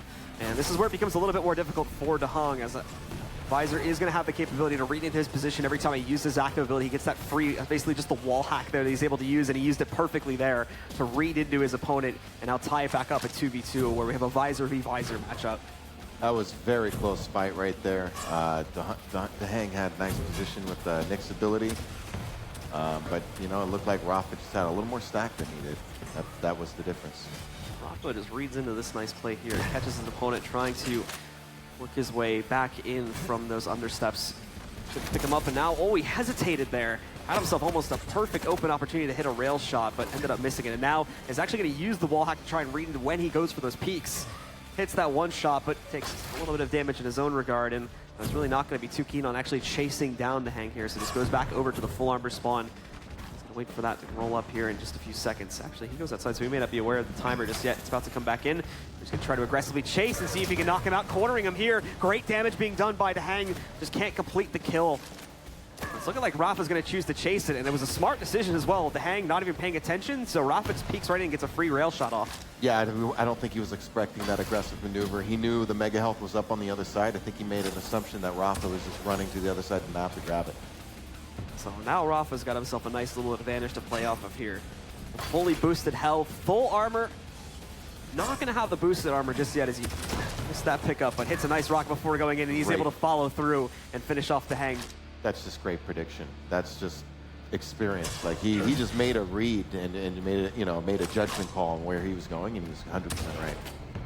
So the great read from Rafa, gets himself the advantage and the ability to try and close out on this map in a 2-0 fashion here. He's going to want to play it back a little bit here since he does have all that boosted HP and armor to play off of here. Not one to really waste it on just getting himself into the engagement. He needs that for the actual fight. So just continues to hang back, play it slowly. He's going to let Dahang play into him, as he knows he has the advantage to work off of now with the time getting low. Yeah, Rafa has the run of the map right now. He's playing really, really slick. Seems like he's kind of settled in right now. Rafa basically just turning himself up here now. Does spot the push from Dahang up on top, leading up to the rail there. Gonna be unsuccessful in connecting the actual rocket to stop him from pushing towards it.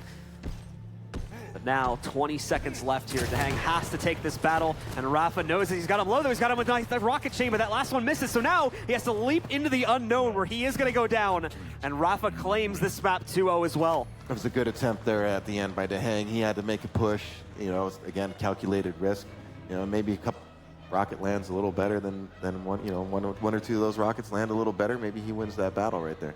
Was a great attempt from Dahang at the very end there to try and turn the tables and bring things back down into a 1v1. It's just unfortunate there. So Rockets, like you're saying, just a little bit off the mark. If he had maybe hit 1 or 2 more of those, probably would have gotten the kill and would have been able to take it towards sudden death. Yeah, and there was also another play earlier when he went invis with Nyx and they got on that rocket battle and he barely lost it. Rafa got away with 25 health, and it just showcases like why he had a little more stack than he did, and it probably won him that fight. Dehang hit some great shots in the fight, but because Rafa was so stacked and was running the map, it didn't matter. He still got away with 25 health and was able to get the win later on in the match. So Rafa still proving to be the dominant player here so far. He's taking control of that second map. He got control of our last one as well. As that went, I believe that went 2 for 1 at the end of it, but ultimately Rafa still ends up on top here, and Dehang gets to claim a map in this set. Yeah, like he's pushing him. He's no doubt pushing Rafa right now. He's like on the verge. He's so close to really just getting that win. But there was a couple times it's like I wondered, because he had Rafa really low, I felt, in one position. I can't remember exactly what point in the round. And I felt he backed off a little prematurely. Maybe it's, because he's recognizing who he's playing and maybe giving him a little too much respect in that regard. Yeah, absolutely. Well, it's time to jump into our next map here, so be sure to stick around, folks, as the action is going to be continuing in just a few moments, just getting through the champions now. Seeing a couple different change-ups here now for both Dehang and Rafa, as he is going to bring out the Anarchy, whereas Dehang is going back over to that Ranger pick that he's been fond of, along with the Visor. Another new one. Lena, that's an interesting composition that Rafa's gone with there. Yeah, it is, honestly, and on Blood Run, no doubt. Like I said, unfortunately, I still have nightmares about Clutch. He did some very bad things to me in a duel with Clutch before, so that I don't want to go into. I don't think it's appropriate for other people to hear, but yeah, he's really good with that character. I know it's as big as the house, but I've actually, like I said, I've ran into him using that character before. He's really good at utilizing that shield and the bigger stack the character has. So even though you can hit him, he's hitting you back, and he's just so beefy. It can become a problem, especially if you use a lighter character. And the Galena coming into the picture as well, that we've been seeing a lot more use out of recently after she got buffed there. The ability to kind of set traps with it is definitely an interesting prospect that we've been seeing used a little bit here and there, especially at the spawns outside of the the portals and whatnot. We've been seeing them placed a lot there. I think some of our devs tried to use that over on Lockbox when we were playing in the devs versus pro matchup earlier. But into it we will go, and it's going to start off with the Anarchy versus Ranger matchup here. Both players trying to move around. No one getting any huge hits off on the other just yet. And when hits have been done, it's been mostly recovered. But look at this though, Dehang's just sneaking right up onto Rafa, pushing him downstairs and guaranteeing that he gets the full armor pickup for this round. This is going to be an interesting matchup. Both these players are very familiar with this map layout, so this is a very common duel map. Trying to play it a lot more passively here, hoping that he gets his opponent pushing him from the outside of the portal spawn. Rafa taking a similar note here, trying to sneak across the map, lines up a nice rail shot. His opponent pushes on him. And Rocket's a little bit dangerous though, so he uses the injection to get himself into a safer position and try to recover some of that armor. Wrap back around for a better spot now, and takes a moment to stop. Tries to listen to what Dehang is going to do. Now he does let his opponent get that full pickup there, so Dehang's going to get himself nice and stacked up, but he still doesn't want to take this battle just yet. He's going to round back onto the other side to go for a few more pickups before he decides to dive in against Rafa. That was a position that he felt confident enough to take the duel with. Yeah, the heavy armor here is going to be important. It's going to spawn in 5 seconds here. Both these players looking for it, so they're going to go into a duel for it. Problem is Dehang is going to be in a little bit of an awkward spot, so he's more likely going to have to rocket jump up on top to be able to claim that, or just use his Dire Orb to go for it. And oh, now falling back, he just takes this duel, gets himself the Mega Help, but he's trapped now as he has to go back out into that room, and he'll go for the armor pickup. So he ends up with both of those, giving him quite a massive stack to work with, depending on how much health he lost from that battle after he got the Mega Help. I think he'll be okay after that battle. He had the better position to go back for the heavy armor and recover. And if you notice there, Rafa made a mistake. He wanted to go up those stairs and he actually fell off. A little movement error. So now they're going to find themselves in an open room here again. Battle between railguns at this point, but Rafa working quite well with it, getting so much damage in. The portal comes in from the Dire Orb, and we're about to have the spawn. Here's the thing, Rafa took a big risk in staying there, but thankfully for him, it ends up paying off as Dehang decided to take a lower route there, which means he didn't get to immediately contest against Rafa on that pickup. Rafa is able to claim that extra armor to work off of now. Great spot though. Rafa does not expect to find him directly behind him. He's getting so much damage and needs to get closer though for that LG to be able to work back out. And again, just not able to find the finishing blows in that kill. The Tri-Bolt holding him back a little bit here as he's trying to do more damage, but just can't find that finishing blow to knock out this Anarchy. There we go, finally gets him in trying to go for the rocket, hits the mid-air shot, and finally knocks out his first kill. Here's the thing though, he's getting chased down. He's been able to recover a decent amount of his health, but he's got to run away and recover it a little bit here. Get himself into a better position to take this next fight against the newest Lisbon Galena. That was an interesting fight. I don't think that rocket jump by Rafa there was very advisable. Now he's ready to go back into this fight here, doing massive damage with those rockets too. One of them hitting head on and bringing Galena down incredibly low, but now leaping back up on top, he just goes right into the lightning gun setup from the hang, or by Rafa, excuse me. And so Rafa is able to claim the trade kill and now bring it down to a 2v2. Ready to take more fights with these rails as well, trying to push his opponent back, and now over to the lightning gun. Has to have him low by this point. Just a few more shots needed to eliminate him. He's backed up into the portal, but Hang couldn't seem to find the portal entrance, so it's Rafa that claims the second kill, bringing this down to a 2v1. Yeah, he definitely wanted to back through that portal, but like you said, he couldn't find it. Can't say that's never happened to me before. So, yeah, also he's in firm control right now. Using quite nice positioning as well on these totems, just trying to set up traps. If the Hang tries to go on a route to go for pickups here, he may just end up running right into one of those totems, and that can really mess up a player, mess up their momentum, and probably mess up their minds a little bit too, as that's something that's definitely going to tilt players a little bit if they walk into one of those after getting a good setup. And there we go, there's one of them hitting right there for 75 damage. It's like clockwork, you were just talking about it, and there it is. So both of those are going to blow up, and now Rafa is going to look to finish the job here. Doesn't even need to go for this kill. If he wants to play passively, he can. Gets the rocket jump up on top to get the full armor. Now he's fully kitted out. Bonus health, bonus armor. That's pretty much every weapon he would need here. Tang's going to try to leap back up, but Rafa can just run away from this one as he's got the 2v1 advantage. And it's not looking likely that Tahang will be able to find him in time to pick up that kill, especially with the stack that Rafa's working on right now. Yeah, Rafa's definitely fully stacked right now, as well as we can tell. I don't think Tahang really has much of a chance. He's by the portal. He's playing the smart thing, right? Going to go through the portal if he sees anybody. Yeah, there we go. Just escapes outside. Charge. There you go. So round number one goes over to Rafa. He plays it out on the timer instead. Takes the passive defensive route, keeps himself alive with that +1 man advantage, and off of that, he is able to take control of round number one. Still one more to go, though, to be able to claim the map and continue his rampage up to a potential 3-0 scoreline. Going with a little different approach here, starting with Clutch. Immediately jumping into that fight, too. Some nice rocket hits, just doesn't have the high ground to play off of currently. Wants to bail out of the fight for getting mega health. However, Tahang is going to oblige and continues to take battles versus him in the open alley over here. Not able to lock him down just yet, but at the moment, Rafa still with great control and still so much HP to work off of. Tahang tries to use the dire to get back up to high ground there, but it only puts him in the open so that Rafa can connect another rail shot to take out his first champion. Yeah, he's in a bad spot. This is where you got to be worried about. I know everybody thinks that you're so big, right, and it's easy to hit, but look at his stack. He can really be aggressive with the clutch, especially if you're running the map. It's a dangerous time for you if the clutch is running all the powerful items. Now, nicely done. Look at these rocket lineups as well. They trade rocket frags again. We've seen this before back on our first map, but now they've done it once more. This time, though, Rafa already had a champion advantage against his opponent, so now it's going down to another 2v1 in the favor of Rafa. They're going to get right into this fight, too. Tahang trying to play it out with a dual wheel here, but his opponent gets through the portal and into safety. Now, a bit of a sudden realization, but he's just in the open here, having to try and dodge these rail shots. Puts him back into a corner here, and he's going to use that passive regen now that he has it to play off of, but uses that health just a second later and has to go scavenging for more of it anyway.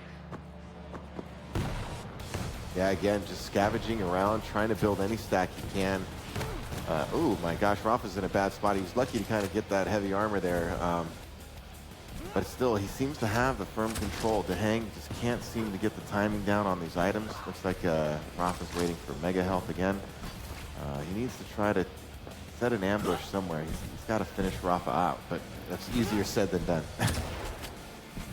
Rafa continuing, both these players kind of just circumnavigating the map, not realizing how close they are to each other. But with the spawn coming up in a moment here, both these guys are going to want to look for their respective pickups.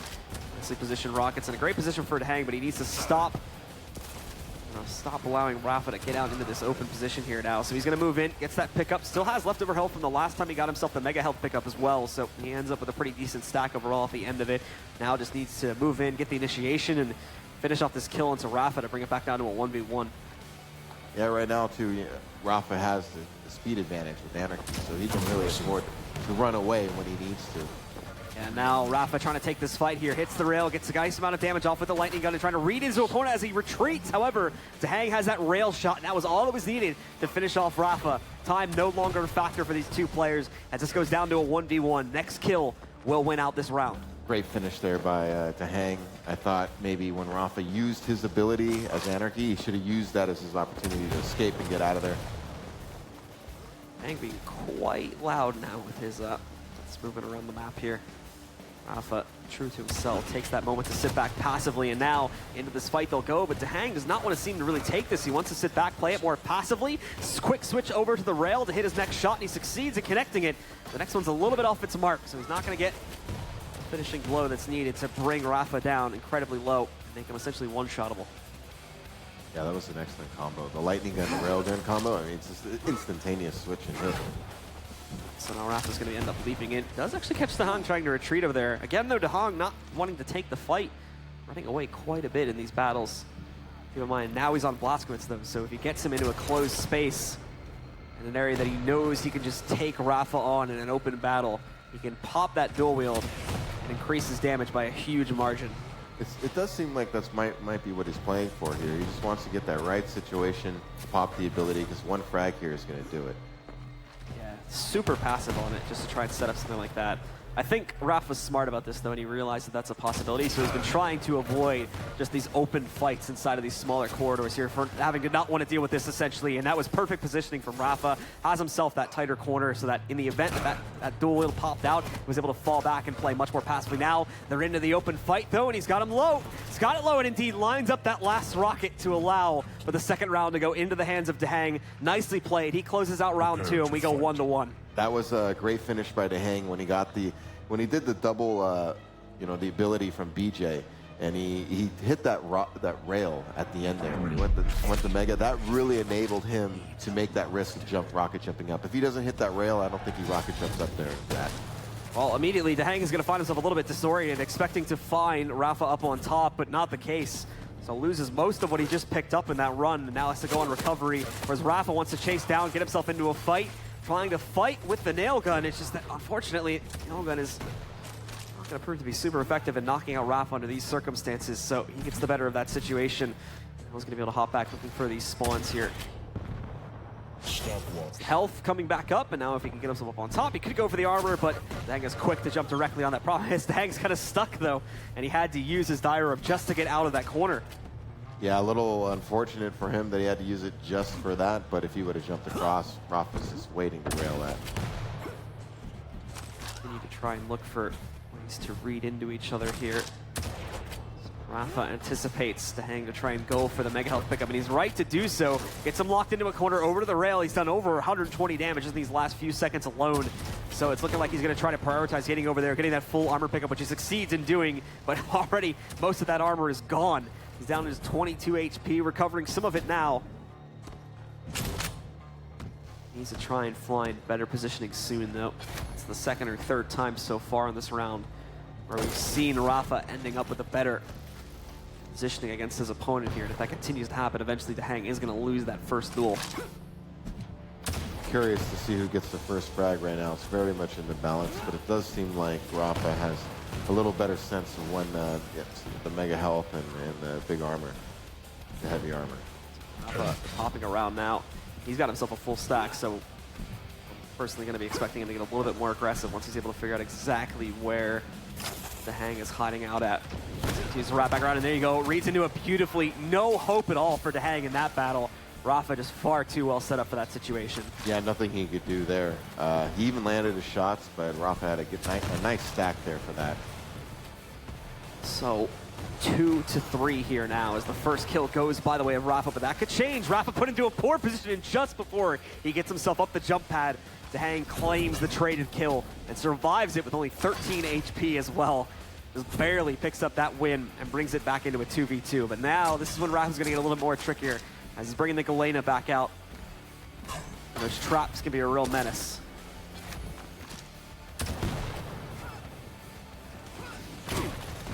Immediately trying to knock Rafa out here. And just deploying one of those totems over on top of the Mega Health to deny Dehang the capability to go for it and pick it back up. Nice control again being exercised here by Rafa, as he not only is going to be able to get that Mega Health, but he rocket jumps up on top, gets himself the full armor as well.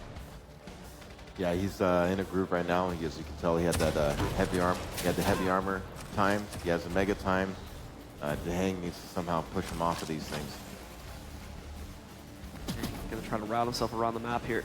Just lost his opportunity to find the kill onto Rafa down here. But now Rafa, look at that speed, just leaping right in to go for the Mega Health pickup. One more rail and Dehang is done. So he's on the run right now trying to survive with only 25 health. There's not a lot of room for mistakes anymore for him, as in the time he took to go and pick up that extra health pool, he actually let Rafa get into a position where now he could move in, claim the armor. So he's got both of those now. He's lost most of it already, but he still ends up at full HP. Much better off than Dehang. Yeah, Dehang's definitely on the seals right now. Oh, and there we go. Knocks out that second champion with a beautiful setup. Second time now where he's predicted his opponent's actions beautifully and has been able to execute based upon that. Yeah, that was wonderful. Like I said, reading your opponent. He had the rocket waiting for him, popped him in the air, did the classic rocket to rail combo. Frag is, highlight frag as I like to call it. It's a nice frag. Let's come down to Dehang's last champion, Rafa, hitting that rail though. Not the best start to it. Knocks out of the armor, and Dehang taking a bit of a risk here, going up the jump pad, popping the dual wield, but he can't get the damage in time. So at the end of the day, Rafa is going to come out victorious once again, and he'll take control of this map 2-1. Excellent match. Dehang got caught coming up the jump pad there. It's something you never really want to do. You never want to be coming up a jump pad in front of another player. And Rafa made it pay, but very evenly matched again. I mean, I don't know if you maybe agree, disagree, but it seemed like there's some moments there where, you know, Dehang makes a different decision here and there. Maybe he takes that match. He definitely had some more of his creative moments there, and specifically like with Blazkowicz trying to line up the nice dual wield setup, basically trying to trap Rafa's Galena into a corner there and then use that ability to just completely destroy him with the damage. But Rafa, being as smart as he is, read into that and seemed like he pretty much just tried to avoid that, got him to waste the dual wield when he finally went for it, and then after it was gone was able to push in, finish off the job, and finish off the round. Yeah, very, very good. And I also noticed with Rafa, a lot of times in Dehang, he'd get him low. It seemed like Rafa was on the ropes, and he's just so good about getting away and like rebuilding his stack. And it's like you had him, but yet you didn't have him. It's because he gets away, and then once he rebuilds the stack, it's like you're starting all over again. I mean, and then his timing and his map presence is so good. He's good at reading where you're at, and so when he wants to avoid you, he can. Yeah. There were so many times where we saw it happen where Rafa was just sitting at such a low HP, and Dehang just couldn't find that final shot or two that was needed to finish it off. But while we are waiting for our players to get prepped for the next map, we're going to send it back over to Bill over on the couch. Thanks a lot, guys. I'm joined here by AZK from Team Liquid. Now, the casters had a lot to say about your teammate and Rafa. What's your take on him as a player? I think they're amazing. I learned a lot when I watched them play. You know, these guys have been playing Quake for so long, and it's really a blast to watch them play. Now, you guys have obviously been doing this a lot all day. What has been something that you have had kind of the most fun to play at with this being a LAN experience and really getting to do it on stage? For me, it was actually playing 1v1 because I've never played Quake, you know, like against pros or, you know, even competitively. I've never really played Quake, so it was really fun for me to play at those 1v1 games. It made me feel like, you know, just it's hard to. When you're playing at home, it's so much easier to like keep track of everything. But when you're playing here on the stage, you have like, you know, the crowd in front of you and everything. It's a lot harder to keep track of everything. It's a lot harder and it's a lot more fun. It definitely adds a couple extra variables. You're not at your comfortable setup of your home computer. You've got the crowd coming in, and obviously the stakes and, you know, the bragging rights as well kind of adds something to it. Now, the new update did come out. I know we were talking a little bit beforehand about you're still trying to figure out the tri-bolt and how that really brings an extra edge to competitive. What do you think that it's going to really do as far as change? Do you think it's going to change? Do you think people are going to use it? What's your overall thoughts? To be honest, I'm not exactly sure. The tri-bolt is quite interesting. It does 40 damage per bolt, if I'm not mistaken. And you can use it to knock back people. So let's say you know the red armor is about to spawn. you can start spamming it and start pushing towards it, and hopefully, you know, the knockback will allow you to take the armor and push him away from it. So it definitely adds an extra level of pressure. Now, there was the new maps as well that you've got to play in. Is there a certain map that you kind of prefer over the others? I like playing Blood Run a lot right now because, you know, in the Quake beta, we only had a couple maps recently, and Blood Run just came out, so yeah, Blood Run is a lot of fun to play.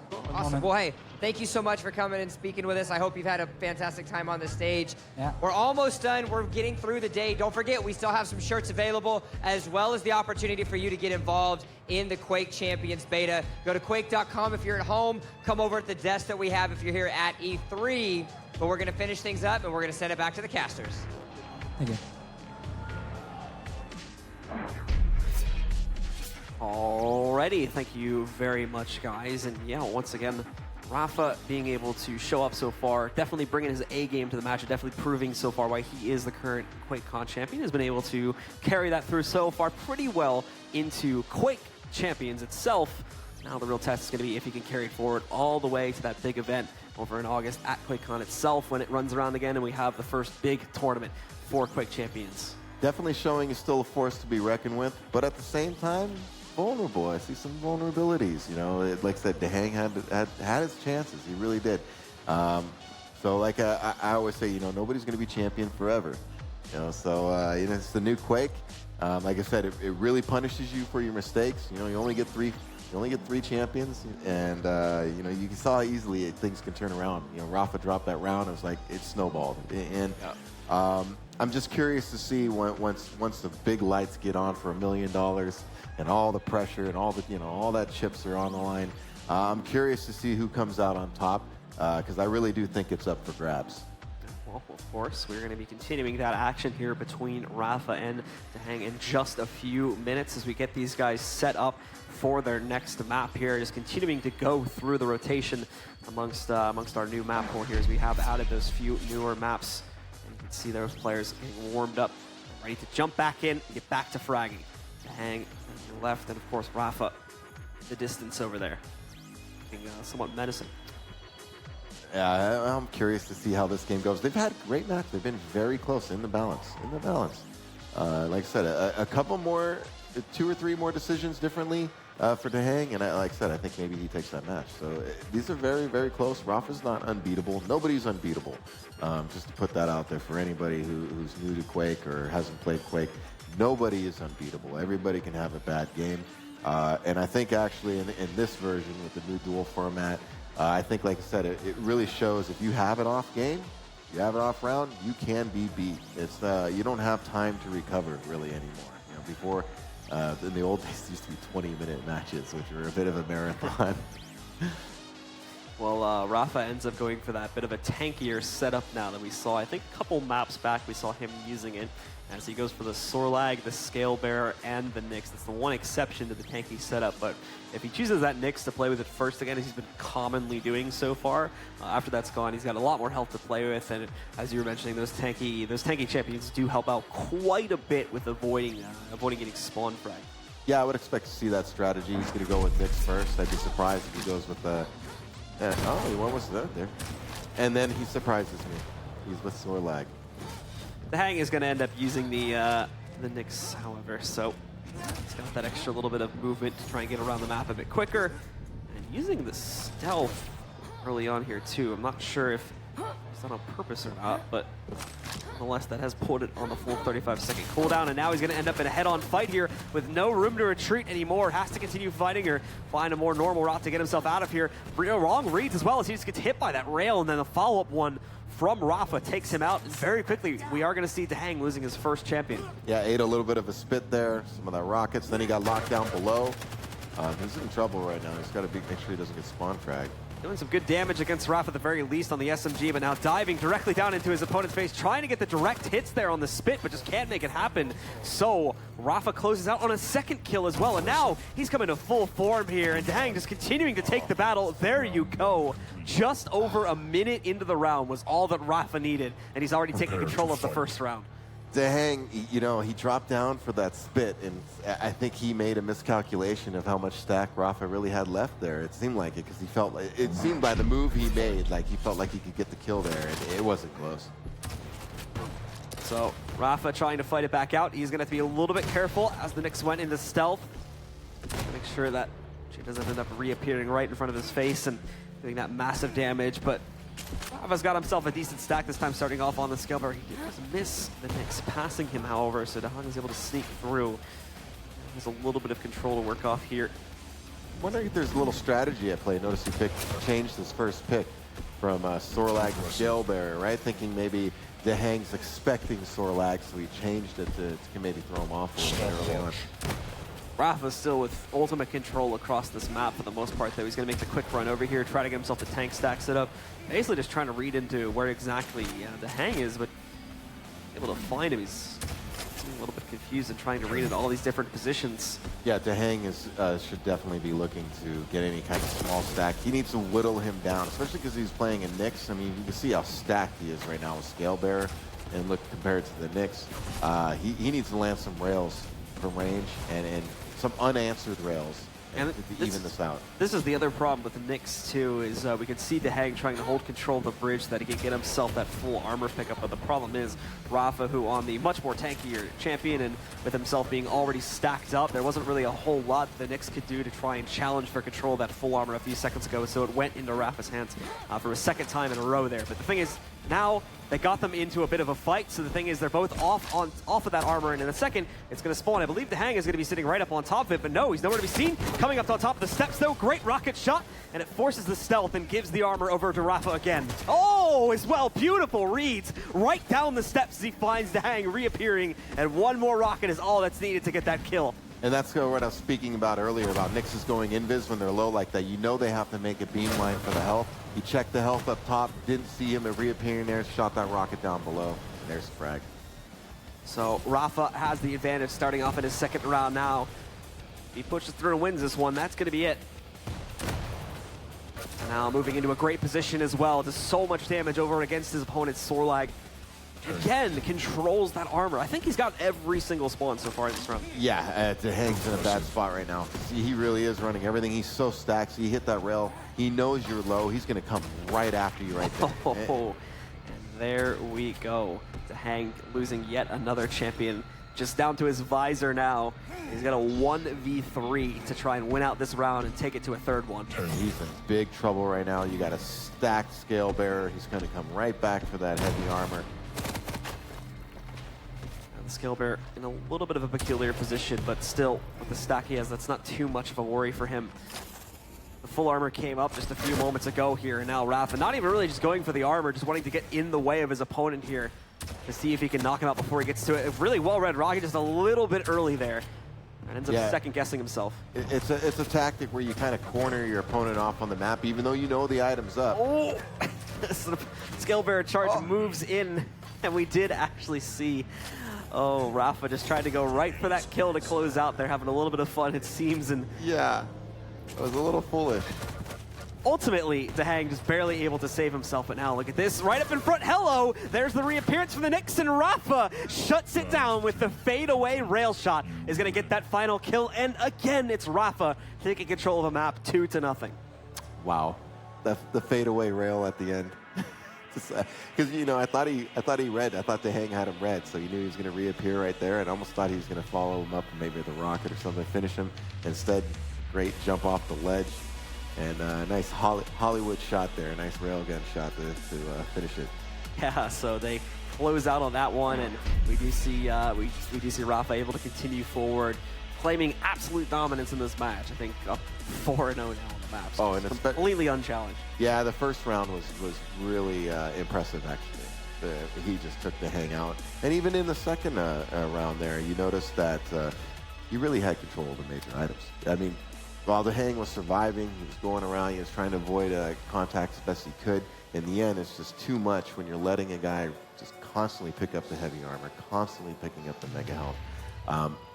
You know, eventually he's going to hit a shot or two on you. You're going to be low, and he's stacked. And when you're stacked and your opponent's low, you can rush in. You can really rush in, get that frag. I mean, even if you land a shot or two, he only needs to land one, and you're finished. Yeah. And you saw a couple times when Dahang was low and Rafa came. He made a little miscalculation with the Scale Bearer, but still, that strategy applies. You know, if you're running those major items, just one good hit on your opponent while they're sneaking around, and they're ready to be finished. Yeah, Rafa's ability to take control, like you're mentioning specifically in round 1, was something absolutely phenomenal that we saw there. He managed to take out all 3 of his opponent's champions in a little over a minute. I think it was about like 1 minute and 6 seconds, right around something like that. That was insane. Insane, especially when you keep in context who he's playing. It wasn't just some random guy who came up there. I mean, he's beating another pro very convincingly in that round. It was a solid round. Fantastic. So Rafa's still proving himself to definitely be the champion so far, but well, he's going to have to continue that fight online and possibly on LAN as well if he wants to try and claim himself a spot at the Quake World Championships. As we've been mentioning many, many times today, folks, those qualifiers for it are coming up very, very soon. So you're going to want to make sure that you go ahead over to the ESL Play website where you can find plenty more information on how you can sign up for that. And if you're not already playing Quake, what are you doing? Get yourself into the game, and you can go ahead and do that over at Quake.com, where it has all the information on how you can sign up for the beta, which is now open. But to close out the show for today, we are going to send it over to the stage one last time. Thanks a lot, guys. We've had all kinds of action today throughout the entirety of the E3 Esports Zone. We decided to bring a little bit of everybody out and give you guys more of a grand closing. We've had 1v1s, we've had 4v4s, showcasing both game modes, as well as the flexing of the muscles of both the pro players, as well as everybody from the audience. Don't forget, we do have more in store for you tomorrow. We've got more professional players, we've got more audience members, and all kinds of things for you to see, to view, and to enjoy. The $1 million prize pool is going to be coming up very shortly for the Quake World Championships. If you want to get in on the action, Quake.com, super simple. Grab some friends, grab some enemies. They might be good. Do everything you can. But from all of us here at the E3 Esports Zone, thank you so much for coming out, and we'll see you tomorrow.